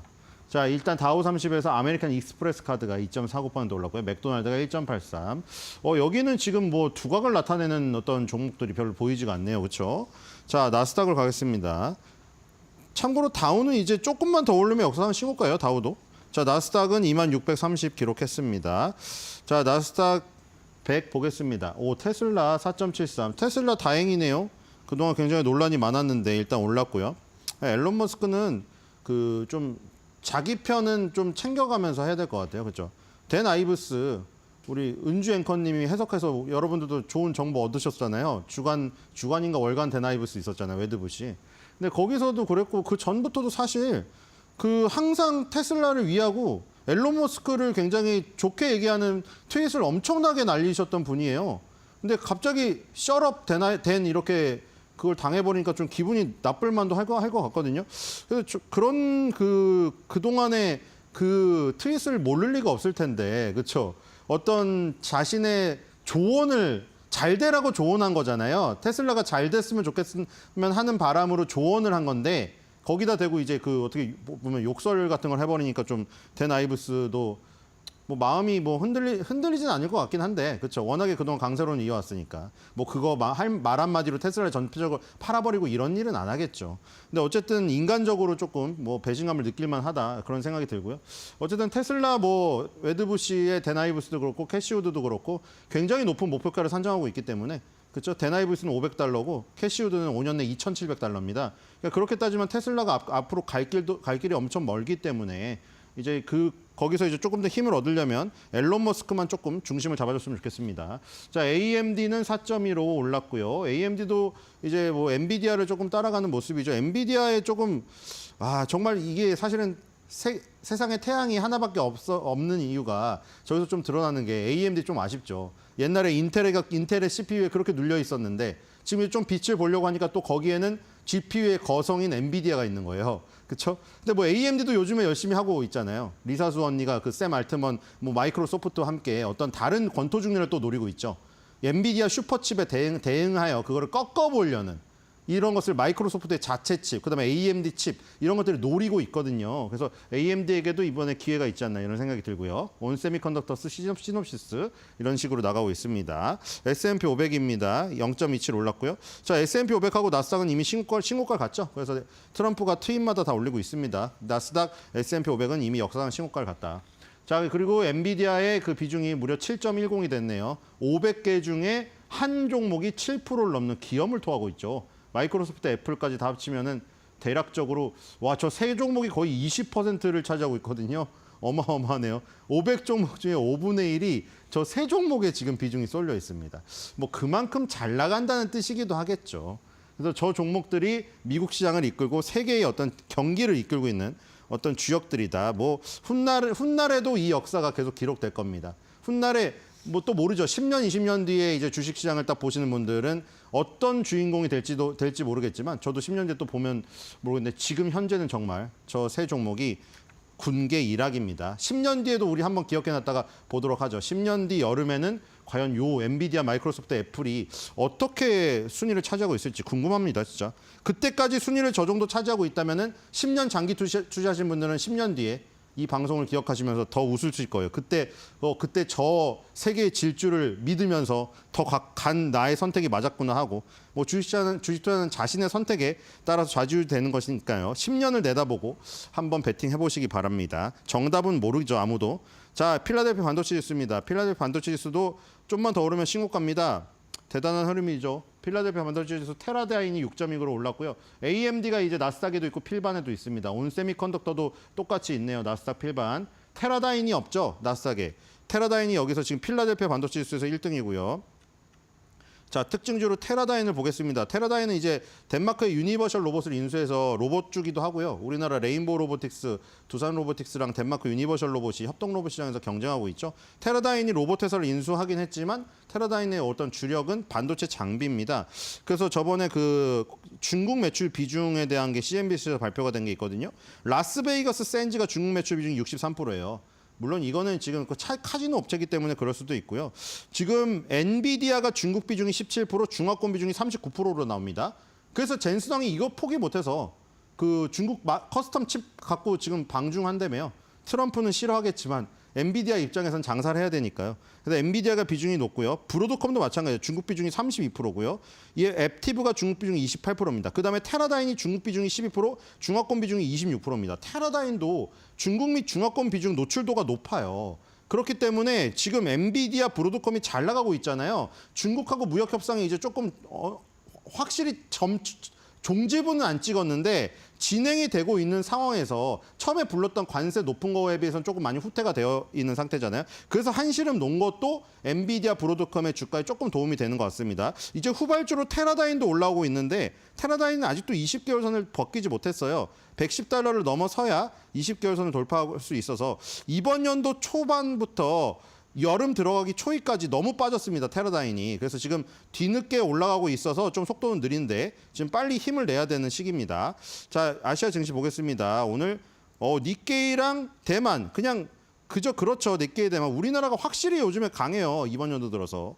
기분이 좋습니다. 저 왠지 기분이 좋죠. 한일전은 가위바위보도 이겨야 되기 때문에 주식은 반드시 이겨야 됩니다. 자, 오늘 도요타 자동차 1.41 오르고요. 도요타가 좀 힘을 내고 있긴 하네요. 아, 그리고 좀 오늘 눈에 띄는 게 페이스트 리테일링, 유니클로 모회사가 지금 7% 급락을 하고 있거든요. 그렇죠. 이게 뭐 일학개미 분들은 또 관심이 있겠지만 서학개미 분들보다는 조금 적으니까 어쨌든 유니클로가 왜 빠지는지 좀 한번 알아보시면 좋을 것 같고요. 대만입니다. 대만 갖고 0.05 강보합입니다. 자, 대만은 TSMC가 계속 약세네요. 이게 TSMC가 지금 포지션이 좀 애매하거든요. 지금 중국과 대만과의 그 전쟁도 있는 지금 전쟁설도 있는 데다가 지금 약간 애매한 위치에서 많이 못 오르고 있는 상황입니다. 자, 오늘 TSMC가 안 오르니까 별로 주가는 오르지 못하고 있다. 자, 코스피, 코스닥 보겠습니다. 0.08, 0.60이네요. 자, 근데 이제 코스피는 무려 3,200선에 다가섰고요. 코스닥은 오늘 800선을 돌파했습니다. 와, 정말 강하죠. 이게 지금 약간 꿈인가 생신가 하지 않습니까? 우리나라 증시가 너무 강하니까 좀 이상해요. 안 어울려요, 좀. 오늘 1,500억 팔고 있고요. 어제는 5,000억을 샀기 때문에 아직 어제 산 거의 반도 안 팔았습니다. 자, 오늘 삼성전자가 기분 좋게 2.46 오르고 있고요. SK하이닉스는 30만 원을 갔다가 조금 조정받아서 29만 원대 있습니다. 어쨌든 30만 원을 사상 최초로 밟아봤다는 의미가 있겠죠. 다른 종목들은 좀 좋지가 않네요. 최근에 좋았던 이게 지금 상징적인 게 뭐냐면 두산에너빌리티랑 하나에어로스페이스가 10위 밖으로 벗어났습니다. 그러니까 두산에너빌리티랑 하나에어로스페이스가 번갈아 가면서 5위 자리를 한 번씩 찜했었잖아요. 찜뽕했었는데 결국 KB금융이 차지하고 두산에너빌리티와 하나에어로스페이스가 힘이 좀 빠지면서 10위 밖으로 밀려났어요. 10위 자리는 셀트리온이 차지했습니다. 자, 과연 두산에너빌리티, 하나에어로스페이스가 여기서 시세가 끝일 것인지 3,200선에서 다시 올라올 것인지 좀 봐야 될 것 같고, 자, 2차 전지주가 좀 오늘 힘을 내네요. 코스닥의 에코프로비엠과 에코프로. 자, 근데 뭐 좀 사실 좀 안타깝죠. 지금 이 3,200선을 갔지만 에코프로비엠, 에코프로는 아직도 바닥권을 헤매고 있죠. 그리고 지금 2차 전지 시절에 엄청나게 강했던 그런 종목들 지금 사라질 운명에 처한 기업들도 있고요. 그러니까 우리는 항상 명심해야 됩니다. 광기 어린 어떤 광풍 속에서 그게 진실인지 아닌지 그 당시에는 잘 모르고 휘둘리기 마련이거든요. 여론에. 다음에도 또 그런 경우가 또 발생될 겁니다. 주식시장은 언제나. 광풍이 몰아치는데 그때 항상 진실을 보려는 그런 시도들이 꼭 있어야 된다. 이렇게 생각이 되고요. 가장 많이 오르는 거는 17위에 이오테크닉스가 11% 오르네요. 그렇죠? 지금 급등을 하고 있고요. JYP 엔터테인먼트도 7% 급등하고 있습니다. 자, 오늘 상승률 상위 섹터 보겠습니다. 오늘 압도적으로 타이플라스틱, 친환경 생분해 이쪽이 지금 12.51입니다. 섹터가. 물론 종목이 많이 있진 않아요. 이 탈플라스틱 섹터에 들어있는 종목을 봤더니요. 삼육물산, 세린 BNG, CTK, 에코플라스틱, 한국패키지, DIC, 진영, 코오롱, EMP 이렇게 10개가 안 됩니다. 근데 그중에 삼육물산이 이미 상한가에 진입을 했고요. 세린 BNG가 22%대 급등을 하고 있습니다. 자, 굉장히 강하죠. 왜 이렇게 됐냐면 삼육물산이 몇 번 나왔던 종목이거든요. 우리 여러분들 그 스타벅스에도 지금 초록색 빨대잖아요. 그거 다시 복귀한다는 소식 뉴스에 나왔죠. 왜냐하면 사람들이 종이 빨대가 뭐 스타벅스의 커피 맛 자체가 없어졌다는 사람도 지금 요즘 많긴 해요. 그래서 뭐 메가니면 저가 커피로 간다는 사람도 많은데 거기에 또 하나의 요소가 종이빨대였잖아요. 종이빨대 자꾸 씹혀가지고 그 막 물질 나오고 가정통신문 만난다고 싫어하시는 분 있었잖아요. 그래서 그 초록색 빨대가 복귀를 하는데 대신에 타이플라스틱 용으로 바뀐다고 얘기가 나왔거든요. 오늘 또 이재명 대통령이 왜냐면 이게 지금 지지율이 높고 주식시장이 세니까 말이 쏙쏙 다 먹혀요. 이 뭔지 아시죠? 지지율이 낮고 주시장이 안 좋잖아요. 아무리 대통령이 뭐 정책을 말해도 하나도 씨알이 안 먹힙니다. 근데 지금은 지지도가 높고 주시장이 잘 가다 보니까 말 한마디 하면은 그게 딱딱 먹혀요. 지금 오늘 또 SNS에 올렸다고 하죠. 그래서 지금 탈플라스틱 관련 정책에 대한 어떤 저기를 제시하라 해가지고 지금 탈플라스틱 관련주들이 오르고 있고요. 삼육물산이 이제 그거를 만듭니다. 예를 들어 먹는 샘물이나 그 용기에 그 입히는 플라스틱 껍질 있잖아요. 그거를 이제 생분해 플라스틱 용으로 지금 만드는 그 능력을 갖고 있기 때문에 삼육물산 오르고 있습니다. 뭐 개그맨 장동민 씨가 뭐 돌리면 까지는 것도 만든다고 했는데 아예 그 붙어 있는 것 자체를 생분해로 만들어 버리면 굳이 그거를 까서 우리가 재활용 필요도 없고 편리하거든요. 그래서 그런 거에 대한 내용으로 삼육물산이 오르고 있다. 이렇게 보시면 될 것 같고요. 요런 관련주들을 한번 살펴보면 좋을 것 같습니다. 자, 오늘 지금 그 특징주 삼육물산까지 살펴봤고요. 자, 이렇게 되니까 우리가 탈플라스틱 관련주에 관심을 안 가질 수가 없게 되겠네요. 자, 오늘의 한 줄 매도평입니다. 삼육물산에 관련된 겁니다. 자, 탈룰라, 탈플라스틱, 삼육물산 가정통신맛, 예.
새 정부 출범 이후 코스피가 3,000선을 돌파하며 유가증권 시장에 훈풍이 돌고 있습니다. 더불어민주당은 지난달 주식시장 활성화를 목표로 코스피 5천 특별위원회를 출범했는데 코스피 5천 달성을 위한 특위의 역할이 더욱 중요해졌습니다. 특위 소속인 민병덕 더불어민주당 의원은 이데일리 TV와 진행한 인터뷰에서 주주 중심 구조 개편 등으로 코스피 5천 달성이 가능하다고 강조했습니다. 대한민국의 자본시장을 정상화하고 선진화하는 것들을 하다 보면 양쪽으로 성장해서 저희가 코스피 5천을 갈 수 있다라고 보는 거고 그 중에 하나가 지금 이번에 들어온 상법 개정입니다. 저는 상법 개정만으로 되진 않겠지만 상법 개정을 통해서 대한민국 자본시장을 정상화하고 그리고 이제 경제가 성장을 해야 되겠죠. 그것까지 합해지면 코스피 5천 가능하다고 봅니다. 민주당은 더 강력한 두 번째 상법 개정을 예고했는데 여기엔 자사주 소각, 집중투표제 도입 등이 포함될 걸로 예상됩니다. 공청회는 7월 내에 할 겁니다. 네. 공청회를 통해서 처리까지 될 것이냐의 문제는 또 한 단계의 고민이 있겠지만 7월 내에 공청회를 한다. 이사의 주주에 대한 책임은 몇십 년 전부터 해온 거예요. 전체적으로 주주를 어떻게 더 크게 보호할 것이냐. 민병덕 의원은 원화 기반 스테이블 코인 필요성도 언급했습니다. 달러 기반 스테이블 코인이 시장 대부분을 장악하고 있는 만큼 원화 기반 스테이블 코인 도입으로 통화 주권을 확보해야 한다고 말했습니다. 코인이라는 정말 값싸고 정말 빠른 결제 수단인데 준비 자산을 1대1로 연동시키면서 스테이블하게 만들었다. 지급 수단에 있어서의 엄청난 혁명이 지금 일어나 버린 상태다. 이 미국의 스테이블 코인, 달러 기반 스테이블 코인 전 세계를 석권하기 전에, 즉 특히 우리나라를 석권해서 원화가 없어져 버리기 전에 우리나라의 원화 기반 스테이블 코인을 만들어야 된다. 민 의원은 원화 기반 스테이블 코인 활성화 방안으로 K컬처 활용과 국내 기업과의 협업을 꼽았습니다. 삼성 갤럭시 핸드폰 같은 경우는 세계 점유율의 20% 정도가 있는 겁니다. 여기에 실은 거기 하나에 실릴 수도 있는 거거든요. 그리고 현대자동차가 얼마나 많은 점유율을 가지고 있습니까?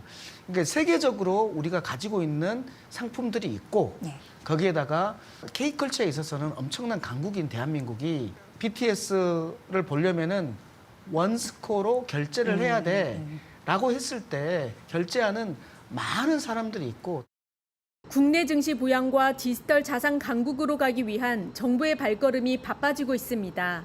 이데일리 TV 이지은입니다.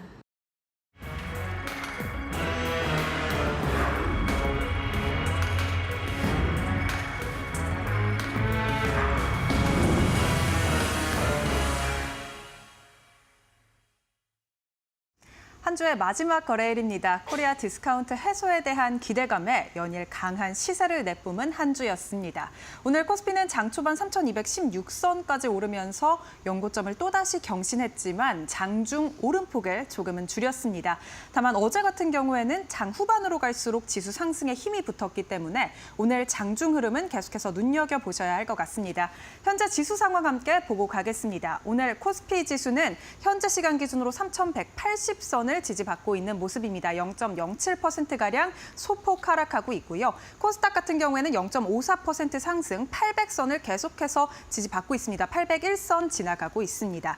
그렇다면 수급 상황 어떨까요? 오늘 수급 상황 눈여겨보셔야 할 것 같습니다. 외국인이 1,400억 원가량 팔자세를 보이고 있는 가운데 개인과 기관의 순매수 기조가 이어지고요. 기관 같은 경우 장중 순매도에서 순매수로 포지션 변경했다라는 점 말씀드립니다. 코스닥 매매 동향도 함께 살펴보시죠.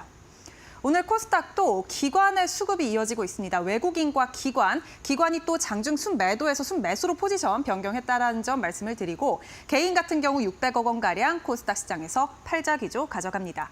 오늘 환율 시장도 함께 살펴보시죠. 원달러 환율 같은 경우 1,370원대 계속해서 거래되고 있습니다. 1,376원 선 지나갑니다. 네, 오늘 시장 상황 살펴봤습니다. 바로 투자 뉴스도 이어가 보겠습니다. 코스피가 장 초반 강하게 튀어오르면서 오전 9시 17분경에 3,200선을 넘어섰습니다. 3거래일 연속 연고점을 경신한 건데요. 다만 외인과 기관의 매도 물량 속에 현재는 오름폭을 조금은 줄였습니다. 현재 시간에는 기관의 매수세 들어오고 있고요. 코스닥은 800선을 넘어서면서 계속해서 강한 흐름을 이어가고 있습니다. 이번 주 들어서만 연일 상승 추세를 이어가고 있는 우리 시장인데요. 증시 랠리의 원인으로는 국내 정책 모멘텀과 풍부한 유동성이 바탕이 되고 있습니다. 개인 투자자 예탁금이 65조 원가량 들어와 있고 한국 시장의 시가총액이 처음으로 3,000조 원을 넘어서기도 했는데요. NH투자증권은 개인 투자자들의 매수세가 본격화된다면 코스피 업사이드가 더 크게 열릴 것이라는 전망을 내놓고 있습니다. 이렇게 시장이 활황을 맞으면서 증권주들에 대한 관심도 함께 쏠리고 있습니다. 증시 거래 대금이 증가하게 되면서 또 증권사의 브로커리지 수익도 큰 폭으로 늘어나고 있고 이에 따른 실적에 대한 기대감이 나오고 있는 겁니다. 여기에 주주 환원 정책에 대한 수혜 기대감까지 함께 받아가면서 오늘 증권주가 주가 상승에 상승 탄력 강하게 받아가고 있습니다. 관련 종목 주가 흐름 확인해 보시죠. LS증권이 13%가량 오늘 강하게 튀어오릅니다. 6,380원 선 지나가고 있고요. 현대차증권 주가도 함께 보시죠. 2.91%가량 오르면서 9,900원 선 지나갑니다. 하나투자증권은 오늘 비트코인이 연고점을 경신하면서 또다시 상승 탄력을 이어가고 있습니다. 1.7%가량 상승하고 있습니다. 7,180원 선 거래되고 있습니다. 정부가 재생에너지 전력만 사용하는 아리백 국가산업단지 구축에 나선다는 소식에 신재생에너지 관련 주가가 일제히 상승 중입니다. 대통령실은 어제 아리백 산업단지를 조성하고 이 안에 위치한 기업은 풍력이나 태양광 등 재생에너지만 100% 사용하도록 하겠다는 구상을 밝혔는데요. 이에 대해 산업통상자원부, 기획재정부, 국토교통부 등 관련 부처들을 중심으로 한 태스크포스를 구성하고 최우선 정책 과제로 해서 특별법 제정과 산단 조성을 추진하기로 결정했습니다. 이재명 대통령은 이에 대해서 아리백 산단은 규제 제로 지역이 되도록 하고 산단 기업에 대한 파격적인 전기료 할인 혜택도 검토하라고 지시했는데요. 강력한 산업 발전 의지를 드러낸 거죠. 여기에 전날 기획재정부 신성장 전략기획 추진단이 관계부처와 태양광 산업 관련 연구기관 등과 함께 태양광 재생에너지 분야 민관 협의체 간담회를 열면서 태양광 에너지에 대한 육성 기대감을 높였습니다. 오늘 관련 주가 일제히 오르고 있는 가운데 한화솔루션 3%가량 상승 탄력 받아갑니다. 35,750원 선 지나가고 있고요. 대명에너지 오늘 풍력 관련 주가도 좋습니다. 3.53%가량 오르면서 26,350원 선 거래되고 있습니다. OCI홀딩스 주가도 확인해 보시죠. 10% 넘게 상승 탄력 강하게 받아가고 있습니다. 93,400원 선 지나갑니다. 오늘 SK하이닉스의 주가가 장중 30만 6,500원까지 올라서면서 30만 닉스가 현실화됐습니다. SK하이닉스의 주가는 지난달 초 20만 4,500원에서 거래됐는데 오늘 오전에 30만 원 선을 넘어서면서 한 달여 만에 약 45% 넘게 급등했습니다. 이 같은 급등 배경에는 외인의 순매수가 있는데요. 하이닉스는 올해 외인 순매수 1위 종목으로 그 규모만 해도 2조 원에 달합니다. 특히 오는 24일 2분기 실적 발표를 앞두고 실적에 대한 기대감은 날로 높아지고 있습니다. 증권가의 영업이익 예상치는 9조 원에 달하는데요.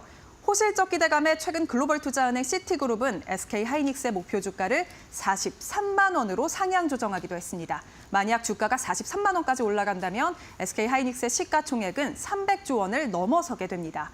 국내 증권가에서도 한 달 새 목표가 상향 리포트를 쏟아내고 있는 가운데 신한투자증권이 하이닉스에 대한 목표 주가를 38만 원으로 국내 증권사 가운데서는 가장 높게 올려 잡았습니다. 압도적인 디램 수익성이 경쟁 우위를 재차 증명할 것이란 분석인데요. 한편 오늘 강세는 또 엔비디아의 시가총액 4조 달러 안착도 배경이 되고 있죠. SK하이닉스는 메모리 반도체 HBM3 12단을 엔비디아에 공급하고 있는데요. 엔비디아와 주가가 동조화되는 흐름을 최근 들어 보이고 있습니다. 엔비디아가 어제 시총 4조 달러를 넘어서면서 마감을 하면서 연일 강세를 보이고 있는 점, 주가에 긍정적인 영향을 불어넣고 있습니다. 현재 시간 주가 흐름 보시죠. 30만 원 선을 넘어섰다가 현재 시간 들어서 조금 빠지고 있습니다. 0.93%가량 하락하면서 29만 4,250원 선 지나가고 있고요. 29만 원 선은 여전히 유지되고 있습니다. 삼성전자 같은 경우에는 갤럭시 언팩 행사 그리고 갤럭시 신제품 출시에 대한 기대감 함께 받아가면서 2% 넘게 오늘 하이닉스보다 삼성전자 쪽으로 강세 탄력 강하게 붙습니다. 62,400원 선 지나가고 있습니다. SK 하이닉스 향 장비 부품 관련 기대감 붙고 있는 이오테크닉스 어제 급등했는데 오늘도 시세를 이어가고 있습니다. 9% 넘게 오르면서 21만 8천 원 선 거래되고 있습니다. 나스닥과 S&P 500도 사상 최고치를 경신했고요. 비트코인도 연일 최고점을 새로 쓰고 있습니다. 이러한 좋은 흐름 이어받아서 우리 시장도 연고점을 매일 새로 쓰고 있는데요. 장중 흐름이 어떻게 흘러갈지 기대가 되는 하루입니다. 계속해서 우리 시장 전략에 대해서 저희와 함께 알아보시죠. 네, 우리 증시는 강합니다. 장중에 3,200선도 뚫었고요. 더 강해지고 싶은 욕구도 충만한 것 같고 정책 같은 경우에도 좀 팍팍 밀어주는 것 같고 그렇다면 우리는 여기서 어떤 걸 투자해야 될지 고민 많으실 텐데 이에 관련해서 차영주 IS 경제연구소 소장 모셨거든요. 이모저모 좀 알아보도록 하겠습니다. 소장님 어서 오십시오. 안녕하십니까? 네. 일단 리스크는 트럼프 관세 리스크는 있는데 지수적인 흐름을 봤을 때 시장은 무덤덤한 그런 모습을 보이는 것 같고요. 앞서도 말씀 많이 들으셨을 것 같은데 엔비디아가 4조 클럽 달성을 그렇죠. 했습니다. 예. 그리고 마이크로소프트, 브로드컴 주요 기술주들이 좀 이끌고 있는데 그러다 보니까 확실히 우리 시장도 그렇고 AI 투자는 꼭 포트폴리오 안에 있어야 되나 이런 생각을 좀 하게 돼요. 네, 그 부분부터 좀 풀어보도록 하겠습니다. 그렇습니다. AI라고 한다라면 우리가 이제 당연히 HBM에 대한 하이닉스겠죠. 그다음에 이제 삼성전자, 네. 그다음에 이제 부품주, 그다음에 AI와 관련돼서는 이제 우리가 에너지원 이런 것들도 모두 다 AI 관련주들이다라고 말씀드릴 수 있겠습니다. 그런데 이제 일부 투자자분들께서는 엔비디아가 시총 4조 달러를 넘어섰다라는 것이 오히려 거품 아니냐, 좀 부담으로 느껴지게 된다. 그러니까 그동안 올라오는 이유에 대해서는 충분히 알겠고 그동안 올라온 것들도 설명을 했는데 이제부터 그러면 내가 좀 이렇게 직설적인 얘기죠. 엔비디아 사야 돼요, 팔아야 돼요. 이게 어떻게 보면 시청자분들께서 가장 이제 듣고 싶어 하시는 직설적인 대답이죠. 쉽게 대답할 수 없는 부분들입니다. 근데 이런 부분, 어차피 엔비디아라든지 우리가 인공지능에 대한 투자는 지속적으로 이루어질 수밖에 없는 게 현실 아니겠습니까? 충분히 상방은 열려 있다라는 부분들은 다들 동의하실 겁니다. 이제 어디까지가 이제 가는지가 아직은 정해지진 않았습니다만, 근데 이제 두 가지 관점에서 접근을 해야 되죠. 엔비디아를 지금 이제 따라잡겠다라는 수많은 기업들이 올해 많이 이제 얘기가 나왔습니다. 근데 아직까지 눈에 보이지 않는다라는 거죠. 특히 이제 엔비디아는 블랙웨어를 출시를 해서 다양한 부분들에 대한 반도체를 좀 개발해내고 있는 상황입니다. 여기에 이제 또 오늘은 또 저사양에 대한 중국의 수출 이런 모멘텀까지 나타나게 된다라면 전반적으로 우리가 엔비디아의 독주를 막을 만한 기업이 현재로서는 보이지 않는다. 특히 이제 엔비디아가 독주를 나타내게 되면 하이닉스도 같이 동반해서 올라갈 수밖에 없겠죠. 하이닉스를 따라잡겠다라고 삼성전자가 약 1년여 동안에 HBM에 대한 개발 모멘텀들을 나타내고 있습니다만 이런 부분들은 쉽지 않은 거죠. 이거는 뭐 여러분들이 다 아시는 이미 뭐 사실이다라고 말씀드릴 수 있겠죠. 그러면 엔비디아가 얼마까지 갈 것이냐? 이 부분을 한번 좀 살펴보면 과거 사례를 우리가 한번 좀 살펴봐야 될 것 같습니다. 시총 1위를 달성한 기업이 약 3, 4개월 정도 시총 1위를 유지하는 것이 매우 중요합니다. 그러면 대략 그 뒤에 1년여를 시총을 유지하는 경우가 있어요. 그러니까 그런데 우리가 이제 뭐 애플이 잠깐 시총 1위를 했다, 누가 했다. 잠깐 찍었던 것은 시총 1위를 유지할 가능성이 상당히 낮은 거예요. 우리가 안착이라는 개념인데 지금 삼성전자 같은 경우도 제가 이데일리 TV에 나와서 항상 말씀드렸던 것이 6만 원 안착이 중요합니다라고 말씀을 좀 드려왔는데 결국 6만 4천 원을 넘어섰다가 다시 지금 6만 원은 이제 6만 원 깬다는 얘기는 이제 사라지지 않았습니까? 이렇게 안착이 되는 것처럼 엔비디아도 지금 시점에 있어서는 시총 이제 뭐 사조 클럽에 들어간 것도 있지만 시총 1위를 얼마만큼 유지해 주느냐. 잠깐 탈락한다 하더라도 유지를 약 4개월 정도 하게 되면 그다음에 엔비디아는 더욱더 상승하는 흐름들을 보일 수 있어요. 그런 기준점을 가지고 엔비디아를 접근하는 것이 현재로서는 좋다. 그 외의 기업들은 결국 실적에 따라서 급등락이 좀 나타날 것 같아요. 뭐 마이크로소프트라든지 삼성전자라든지 뭐 인텔이라든지 이런 것들은 결국 그때 실적 베이스를 좀 간다라는 거고 또 한 가지 트럼프가 이제 관세 얘기를 하는 부분들에 있어서 우리가 뭐 구리라든지 의약품에 대한 관세 워딩과 반도체에 대한 관세 워딩은 조금 다르죠. 구체적으로 몇 프로를 언제 하겠다는 얘기가 없잖아요. 검토하겠다라는 얘기만 있을 뿐이지 구리는 몇 프로, 그다음에 의약품 같은 경우는 뭐 심지어 1년 유예를 주겠다, 뭐 이런 부분들까지 현재 얘기가 나오는 것에 비하면 반도체는 미국 입장에서 관세 부과를 하기 굉장히 어려운 부분인 것 같아요. 엔비디아가 독주를 하는 과정에 있어서 관세 부과를 하게 되면 TSMC가 생산한 엔비디아 제품이라든지 하이닉스가 생산한 HBM에 대해서 관세가 부과가 되고 그러면 미국의 빅테크 기업들이 직접적으로 타격을 받는 거 아니겠습니까? 그렇기 때문에 반도체 관세에 대한 부분들은 엄포형일 가능성이 크다. 그리고 트럼프 대통령이 궁극적으로 원하는 것은 관세를 부과하겠다라는 것이 아니라 미국 내에 와서 생산을 한다라든지 미국의 어떤 요구를 들어주는 하나의 압박용 카드다라는 분들 이제는 출구 전략을 가기 위해서 서한을 보냈다라는 게 제 개인적인 생각인데요. 그런 부분들을 놓고 보면 너무 관세 우려에 따라서 반도체가 혹시 조정을 받는 거 아니야? 이거는 조금 기우에 지나지 않을까 이렇게 말씀드리겠습니다. 아무래도 이제 미국 빅테크가 좀 상승해 줘야지 국내 반도체 업종 그렇죠. 예. 중요한 비중을 차지하는데 우호적 영향을 줄 거라서 그 부분 좀 여쭈어봤고요. 아주 공교롭게 지금 보니까 오늘 SK하이닉스 정말 장중 30만 원 선 넘어서면서 52주 신고가 경신했잖아요.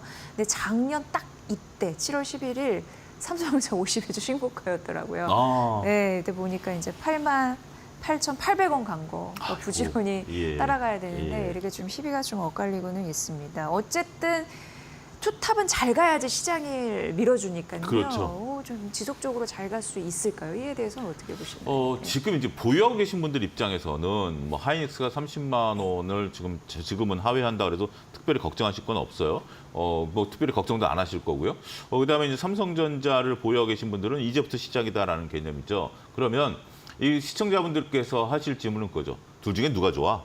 라는 거죠. 둘 중에 누가 좋아라는 개념인데 이거는 뭐 누가 좋다라고 지금 얘기하기 상당히 어렵습니다. 뭐 우리가 기업의 실적을 놓고 보면 하이닉스의 영업이익이 삼성전자의 영업이익을 추월할 것이다 연말에 그 부분에 대한 부분들은 충분히 나타나는 거고 그다음에 다양한 삼성전자에 대한 부정적인 이슈가 나오고 있고 물론 뭐 HBM에 대한 통과 기대감이 있습니다만 도대체 언제 할지는 아직은 오리무중인 상황이기 때문에 지금은 또 그렇게 보기 어렵죠. 그리고 삼성전자는 결국 수급 베이스로 지금 6만 전자로 올라온 거니까 이 역시 수급 베이스로 갈 것이다.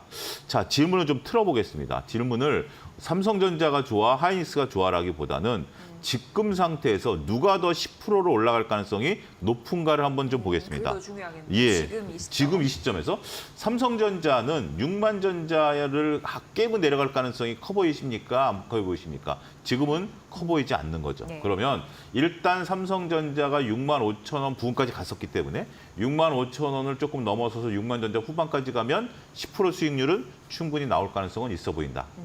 하이닉스는 30만 원 돌파라는 시도가 이제 하나 남아 있는 거예요. 네. 앞에 벽이 작지만 벽이 하나 남아 있는 거죠. 안착 과정. 예, 안착 과정이 필요하다라는 거죠. 그게 굉장히 중요한데 그러려면 안착하고 올라가려면 33만 원까지 가야죠.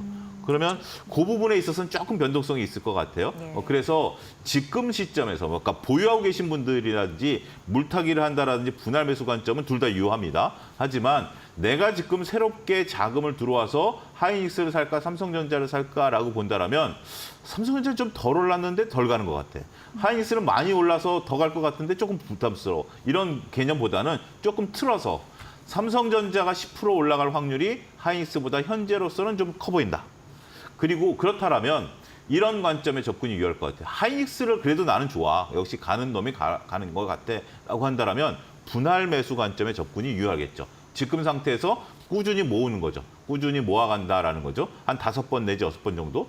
삼성전자는 그걸 좀 짧게 가져가시는 겁니다. 한 2-3번 정도 분할하든지 네. 1-2천만 원 같은 경우 그냥 지금 정도 들어가도 큰 부담은 없어 보이는 거죠. 물린다 하더라도 그런 부담이 없기 때문에 결국 이 종목에서 어떻게 수익을 내느냐가 중요한 거 아니겠습니까? 내가 삼성전자가 더 갈지 하이닉스가 더 갈지는 저도 잘 모르는 부분들이지만 지금 우리가 매수 관점에 접근을 하게 된다라면 삼성전자는 조금 과감한 매수, 하이닉스는 분할 매수 관점에서 30만 원 올라가면 조금 멈췄다가 다시 밑으로 내려오면 매수를 함으로써 그렇게 접근하는 것이 현실적인 매매 방법이 아니겠나 저는 이렇게 제안을 해드리도록 하겠습니다. 네, 잘 들었습니다.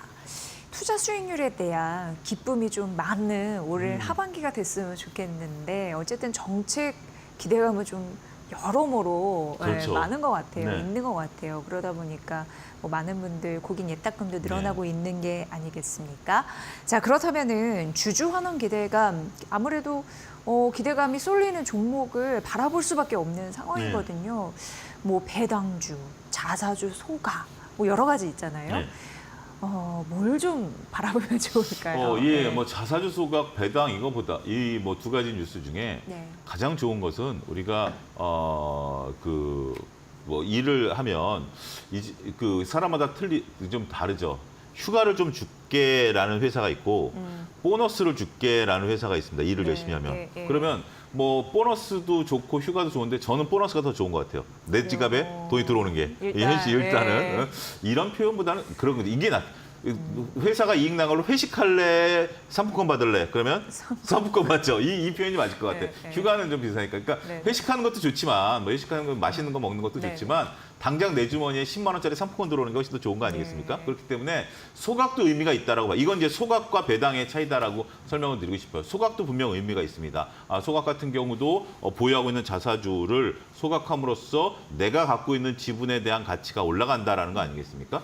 그런 부분에 있어서 의미가 있긴 하겠습니다만 당장 배당 뭐 몇천 원, 몇만 원 주는 것이 현실적이지 않을까 싶어요. 그리고 소각과 관련된 부분들은 저는 조금 논의가 좀 필요한 것 같아요. 오늘도 이제 공청회가 열린다라고 하는데 왜냐하면 이거는 기업이 이익을 나타낸 것을 가지고 자율적으로 사용해야 되는 거 아니겠습니까? 그 부분에 대해서는 우리가 조금 고민을 해봐야 된다라는 거죠. 그렇기 때문에 배당과 관련된 부분들을 우리가 좀 보셔야 될 것 같아요. 근데 지금 화면에 보이시는 것처럼 배당 수익률과 배당 성향이라는 단어가 있습니다. 여기서 더 시청자 여러분들께서 중점적으로 보셔야 되는 것은 배당 성향입니다. 성향. 예, 그러니까 배당 수익률이라는 것은 단순하게 액면가 대비해서 몇 프로, 5% 이상 배당을 주느냐라는 거고요. 배당 성향 35%라는 것은 이익 난 거에 35%를 배당을 주겠다라는 거예요. 네. 그렇기 때문에 배당 성향이 더 중요합니다. 그러면 수익률이 좀 들쑥날쑥할 수가 있어요. 왜냐하면 주가 수준에 따라서 수익률은 들쑥날쑥할 수 있지는 하겠습니다만 이익 난 것에 대해서 무조건 35% 이상을 배당하겠다라는 것들, 특히 3년 이상 이것을 지켰다는 것은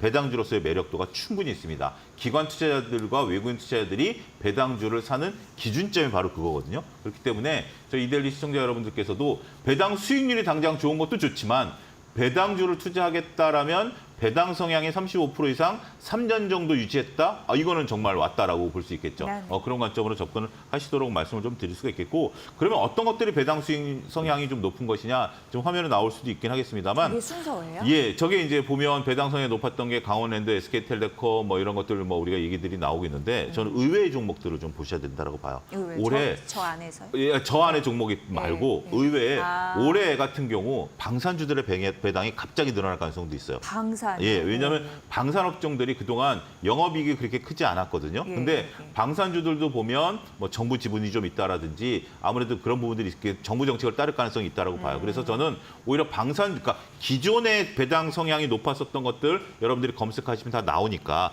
그런 것들 당연히 좋죠. 그렇지만 방위산업업체들이 올해 막대한 이익을 구가했다라면 결국 그걸 어디에다 쓸까요? 예. 뭐 연구개발비로 쓸까요? 저는 뭐 그렇게 연구개발비로 쓸 만한 그러한 특별한 이유가 없다라고 봐요. 그럼 배당을 많이 줄 것이다. 그다음에 현대차그룹에서 제가 항상 말씀드렸던 현대글로비스 같은 경우도 특별 배당을 3년 동안 하겠다라고 회사 대표께서 작년 9월에 밝히셨거든요. 그러면 이 특별 배당이 많이 늘어날 가능성이 있죠. 더군다나 현대글로비스 같은 경우 뉴스가 많죠. M&A 뉴스도 있고 오늘 또 같은 경우 현대글로비스에 또 AIA를 또 접목했다. 뭐 이런 뉴스들이 있기 때문에 중심 회사가 될 가능성이 있어요.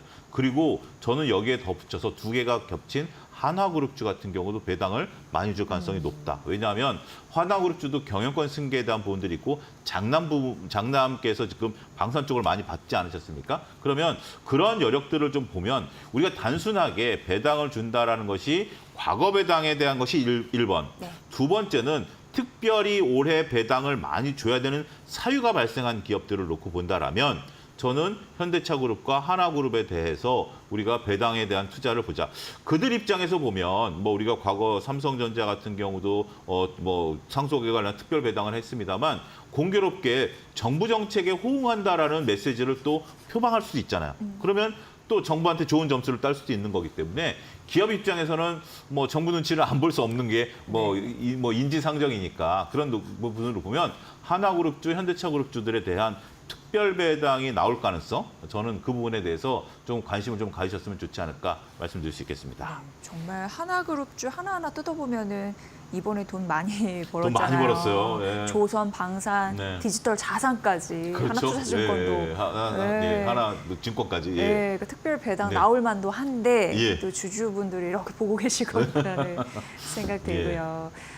지금은 다 아시겠지만 이제 삼성전자 잠정실적 포문을 열었으니까 기업 실적 굉장히 중요한 어떻게 보면 투자 판단의 데이터예요. 네, 이 부분에 대해서 관전 포인트 좀 알려주세요. 우리가 이 기업 실적에 대해서 주가가 좋으니까 실적이 좋을 것이다라는 시각은 조금 경계해야 됩니다. 그 왜 그러냐면 안타깝게도 지금 우리나라 경제 성장률이 0.8%에 그냥 한국은행이 발표한 경제성장률 목표치가 아직 수정 안 되고 있어요. 0.8%입니다. 저성장 기조에 들어갔다라는 거죠. 그렇기 때문에 기업 실적이 좋게 나올 가능성이 그렇게 높진 않아요. 특히 이제 우리가 오죽했으면 뭐 논란의 여지가 있었어. 소비 쿠폰까지도 21일 날 발행하는 거 아니겠습니까? 이만큼 경기가 어렵다라는 거예요. 우리가 지금 고객 탁금이 늘어나고 주가 5천 시대를 간다라고 그러니까 환호성을 지르고 있습니다만 실질적으로 우리가 딱 땅을 딛고 서 있는 이 발판을 놓고 보면 저성장 기조가 있다라는 거죠. 그렇다고 해서 희망이 없느냐? 아닙니다. 희망은 어디서 찾아야 될까요? 수출에서 전 찾는다라고 봅니다. 그러면 기업 실적이 좋아질 것은 여러분들 조방원 지금 얘기하죠. 이거는 대표적인 수출과 산업의 트렌드입니다. 이거와 덧붙여서 대표적인 수출주가 기존의 내수주들이 수출주가 돼버렸죠. 대표적인 게 화장품, 식품. 이게 지금 화장품, 식품이 단순하게 우리가 이제 뭐 소비 쿠폰 때문에 올라간다라고 꼭 저는 그렇게 생각하지는 않거든요. 이건 플러스 알파지. 결국 글로벌리 수출이 많이 늘어나는 부분들이 있기 때문에 결국 이런 섹터를 좀 보자.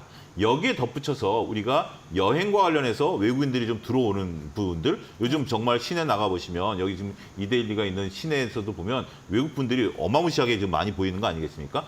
그런 부분들이 계시기 때문에 그래서 여행 관련주들이 좋다. 그렇다면 역설적으로 이 외의 관련주들에 대해서는 조금 조심하자.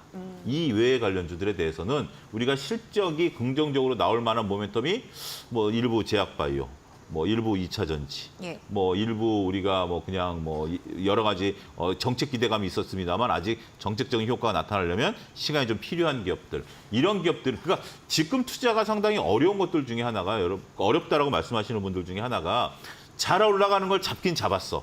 초반에 증권주도 사봤어. 뭐 다 사봤어. 하지만 조금 한 1-20% 먹고 팔았더니 그건 더 가고. 예. 그래서 안 오른 거 샀더니 아직까지 안 오르더라. 이 양극화 아니겠습니까? 그래서 지금은 저성장 기조 내에서 주가 부양을 하고 있기 때문에 오히려 주식시장의 양극화는 조금 더 이어질 가능성이 있다. 그래서 지금 우리가 기업 실적에 집중을 해야 된다라면 결국은 가던 애들이 더 갈 수밖에 없는 게 안타까운 현실이다라는 부분들을 인정하시고 그러한 부분들에 있어서 로스컷을 건다라든지 달리는 만에 올라타는 전략들이 좀 필요하다. 오늘 물론 2차 전지가 올라가는 부분들도 있습니다만 이거는 저는 두 가지 정책적인 효과, 두 가지 이유가 있다라고 봐요. 하나는 뭐다? 테슬라 상승, 그다음에 이제 어제 나왔었던 우리가 아리백 그 산단에 들어가는 부분들, 이런 부분들에 대한 부분들인데 이건 정책적인 기대감이죠. 물론 이제 2차 전지가 바닥을 찍었다라는 것에 대해서는 동의합니다만 우리가 기업 실적으로 놓고 보면 조금 미흡한 면은 현재 존재하는 건 인정하자, 이렇게 정리하겠습니다. 네. 수출주 긍정적으로 봐주셨는데 관세 리스크는 좀 제한적인 걸로. 그렇죠. 제한적인 걸로 그런 저는 걸로 생각을 또 합니다. 옥석 예. 가리기도 해보시면 도움이 되실 것 같네요. 자, 오늘 차영주 IS 경제연구소 소장과 함께 전략 세워드렸습니다. 잘 들었습니다. 감사합니다.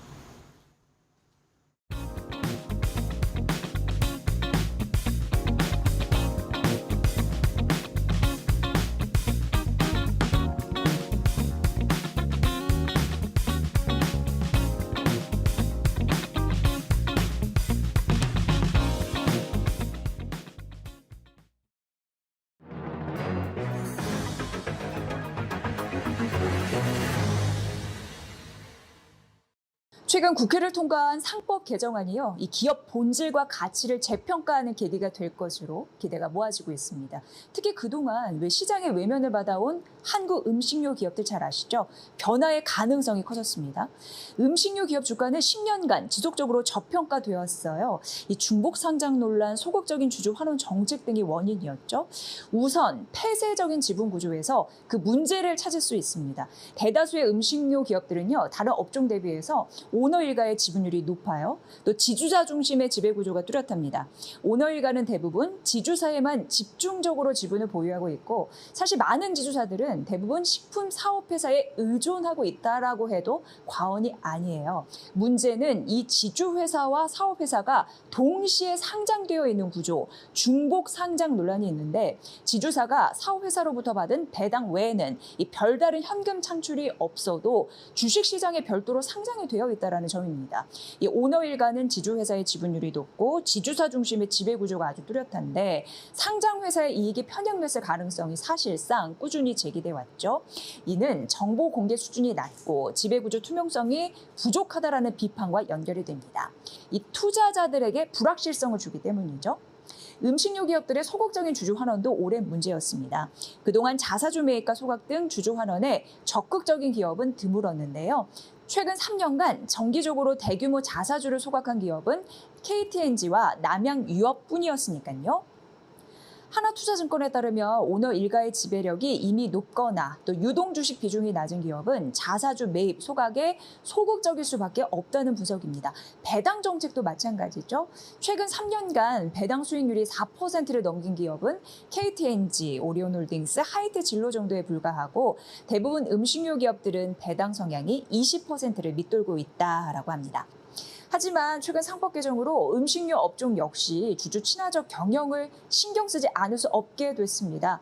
이번 개정안은요, 이사의 주주에 대한 충실 의무를 명시해서 주주 전체의 이익이 침해되지 않도록 기업의 의무를 강화했습니다. 내부 거래의 정당성, 투명성에 대한 설명을 제대로 할 책임이 커졌다는 거죠. 또 전자주주총회 도입으로 일반 주주들의 목소리도 더욱 커질 수 있는데, 이 오너 일가 중심 경영에 대한 감시가 더욱 강화될 것으로 보입니다.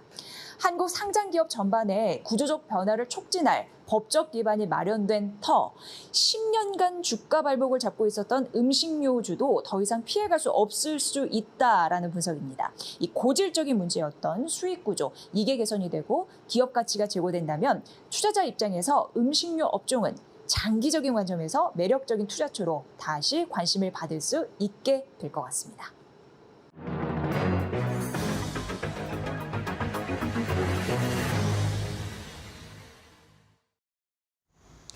자, 뭐 우리 시장도 잘 흘러가고 있고 비트코인도 올라가고 미국 시장도 올라가고 그야말로 요즘 뭐 대투자의 시대가 열렸습니다. 이럴 때일수록 여러분들이 방향을 잘 잡으셔야 되겠죠. 네. 뭐 타이밍 한번 잘못 잡으면 다른 사람들은 다 수익 보는데 나만 손해 보는 그런 경우가 생길 수 있으니까 저희 데일리 TV 보시면서 저희가 드리는 정보 잘 좀 챙겨 보시고 적용해 보시면 좋을 것 같습니다. 네, 주말은 충전 잘하시고요. 다음 주도 수익의 기쁨 많이 얻으시길 바랍니다. 저희는 다음 주 월요일 이 시간에 뵐게요. 함께해 주신 여러분 고맙습니다. 고맙습니다.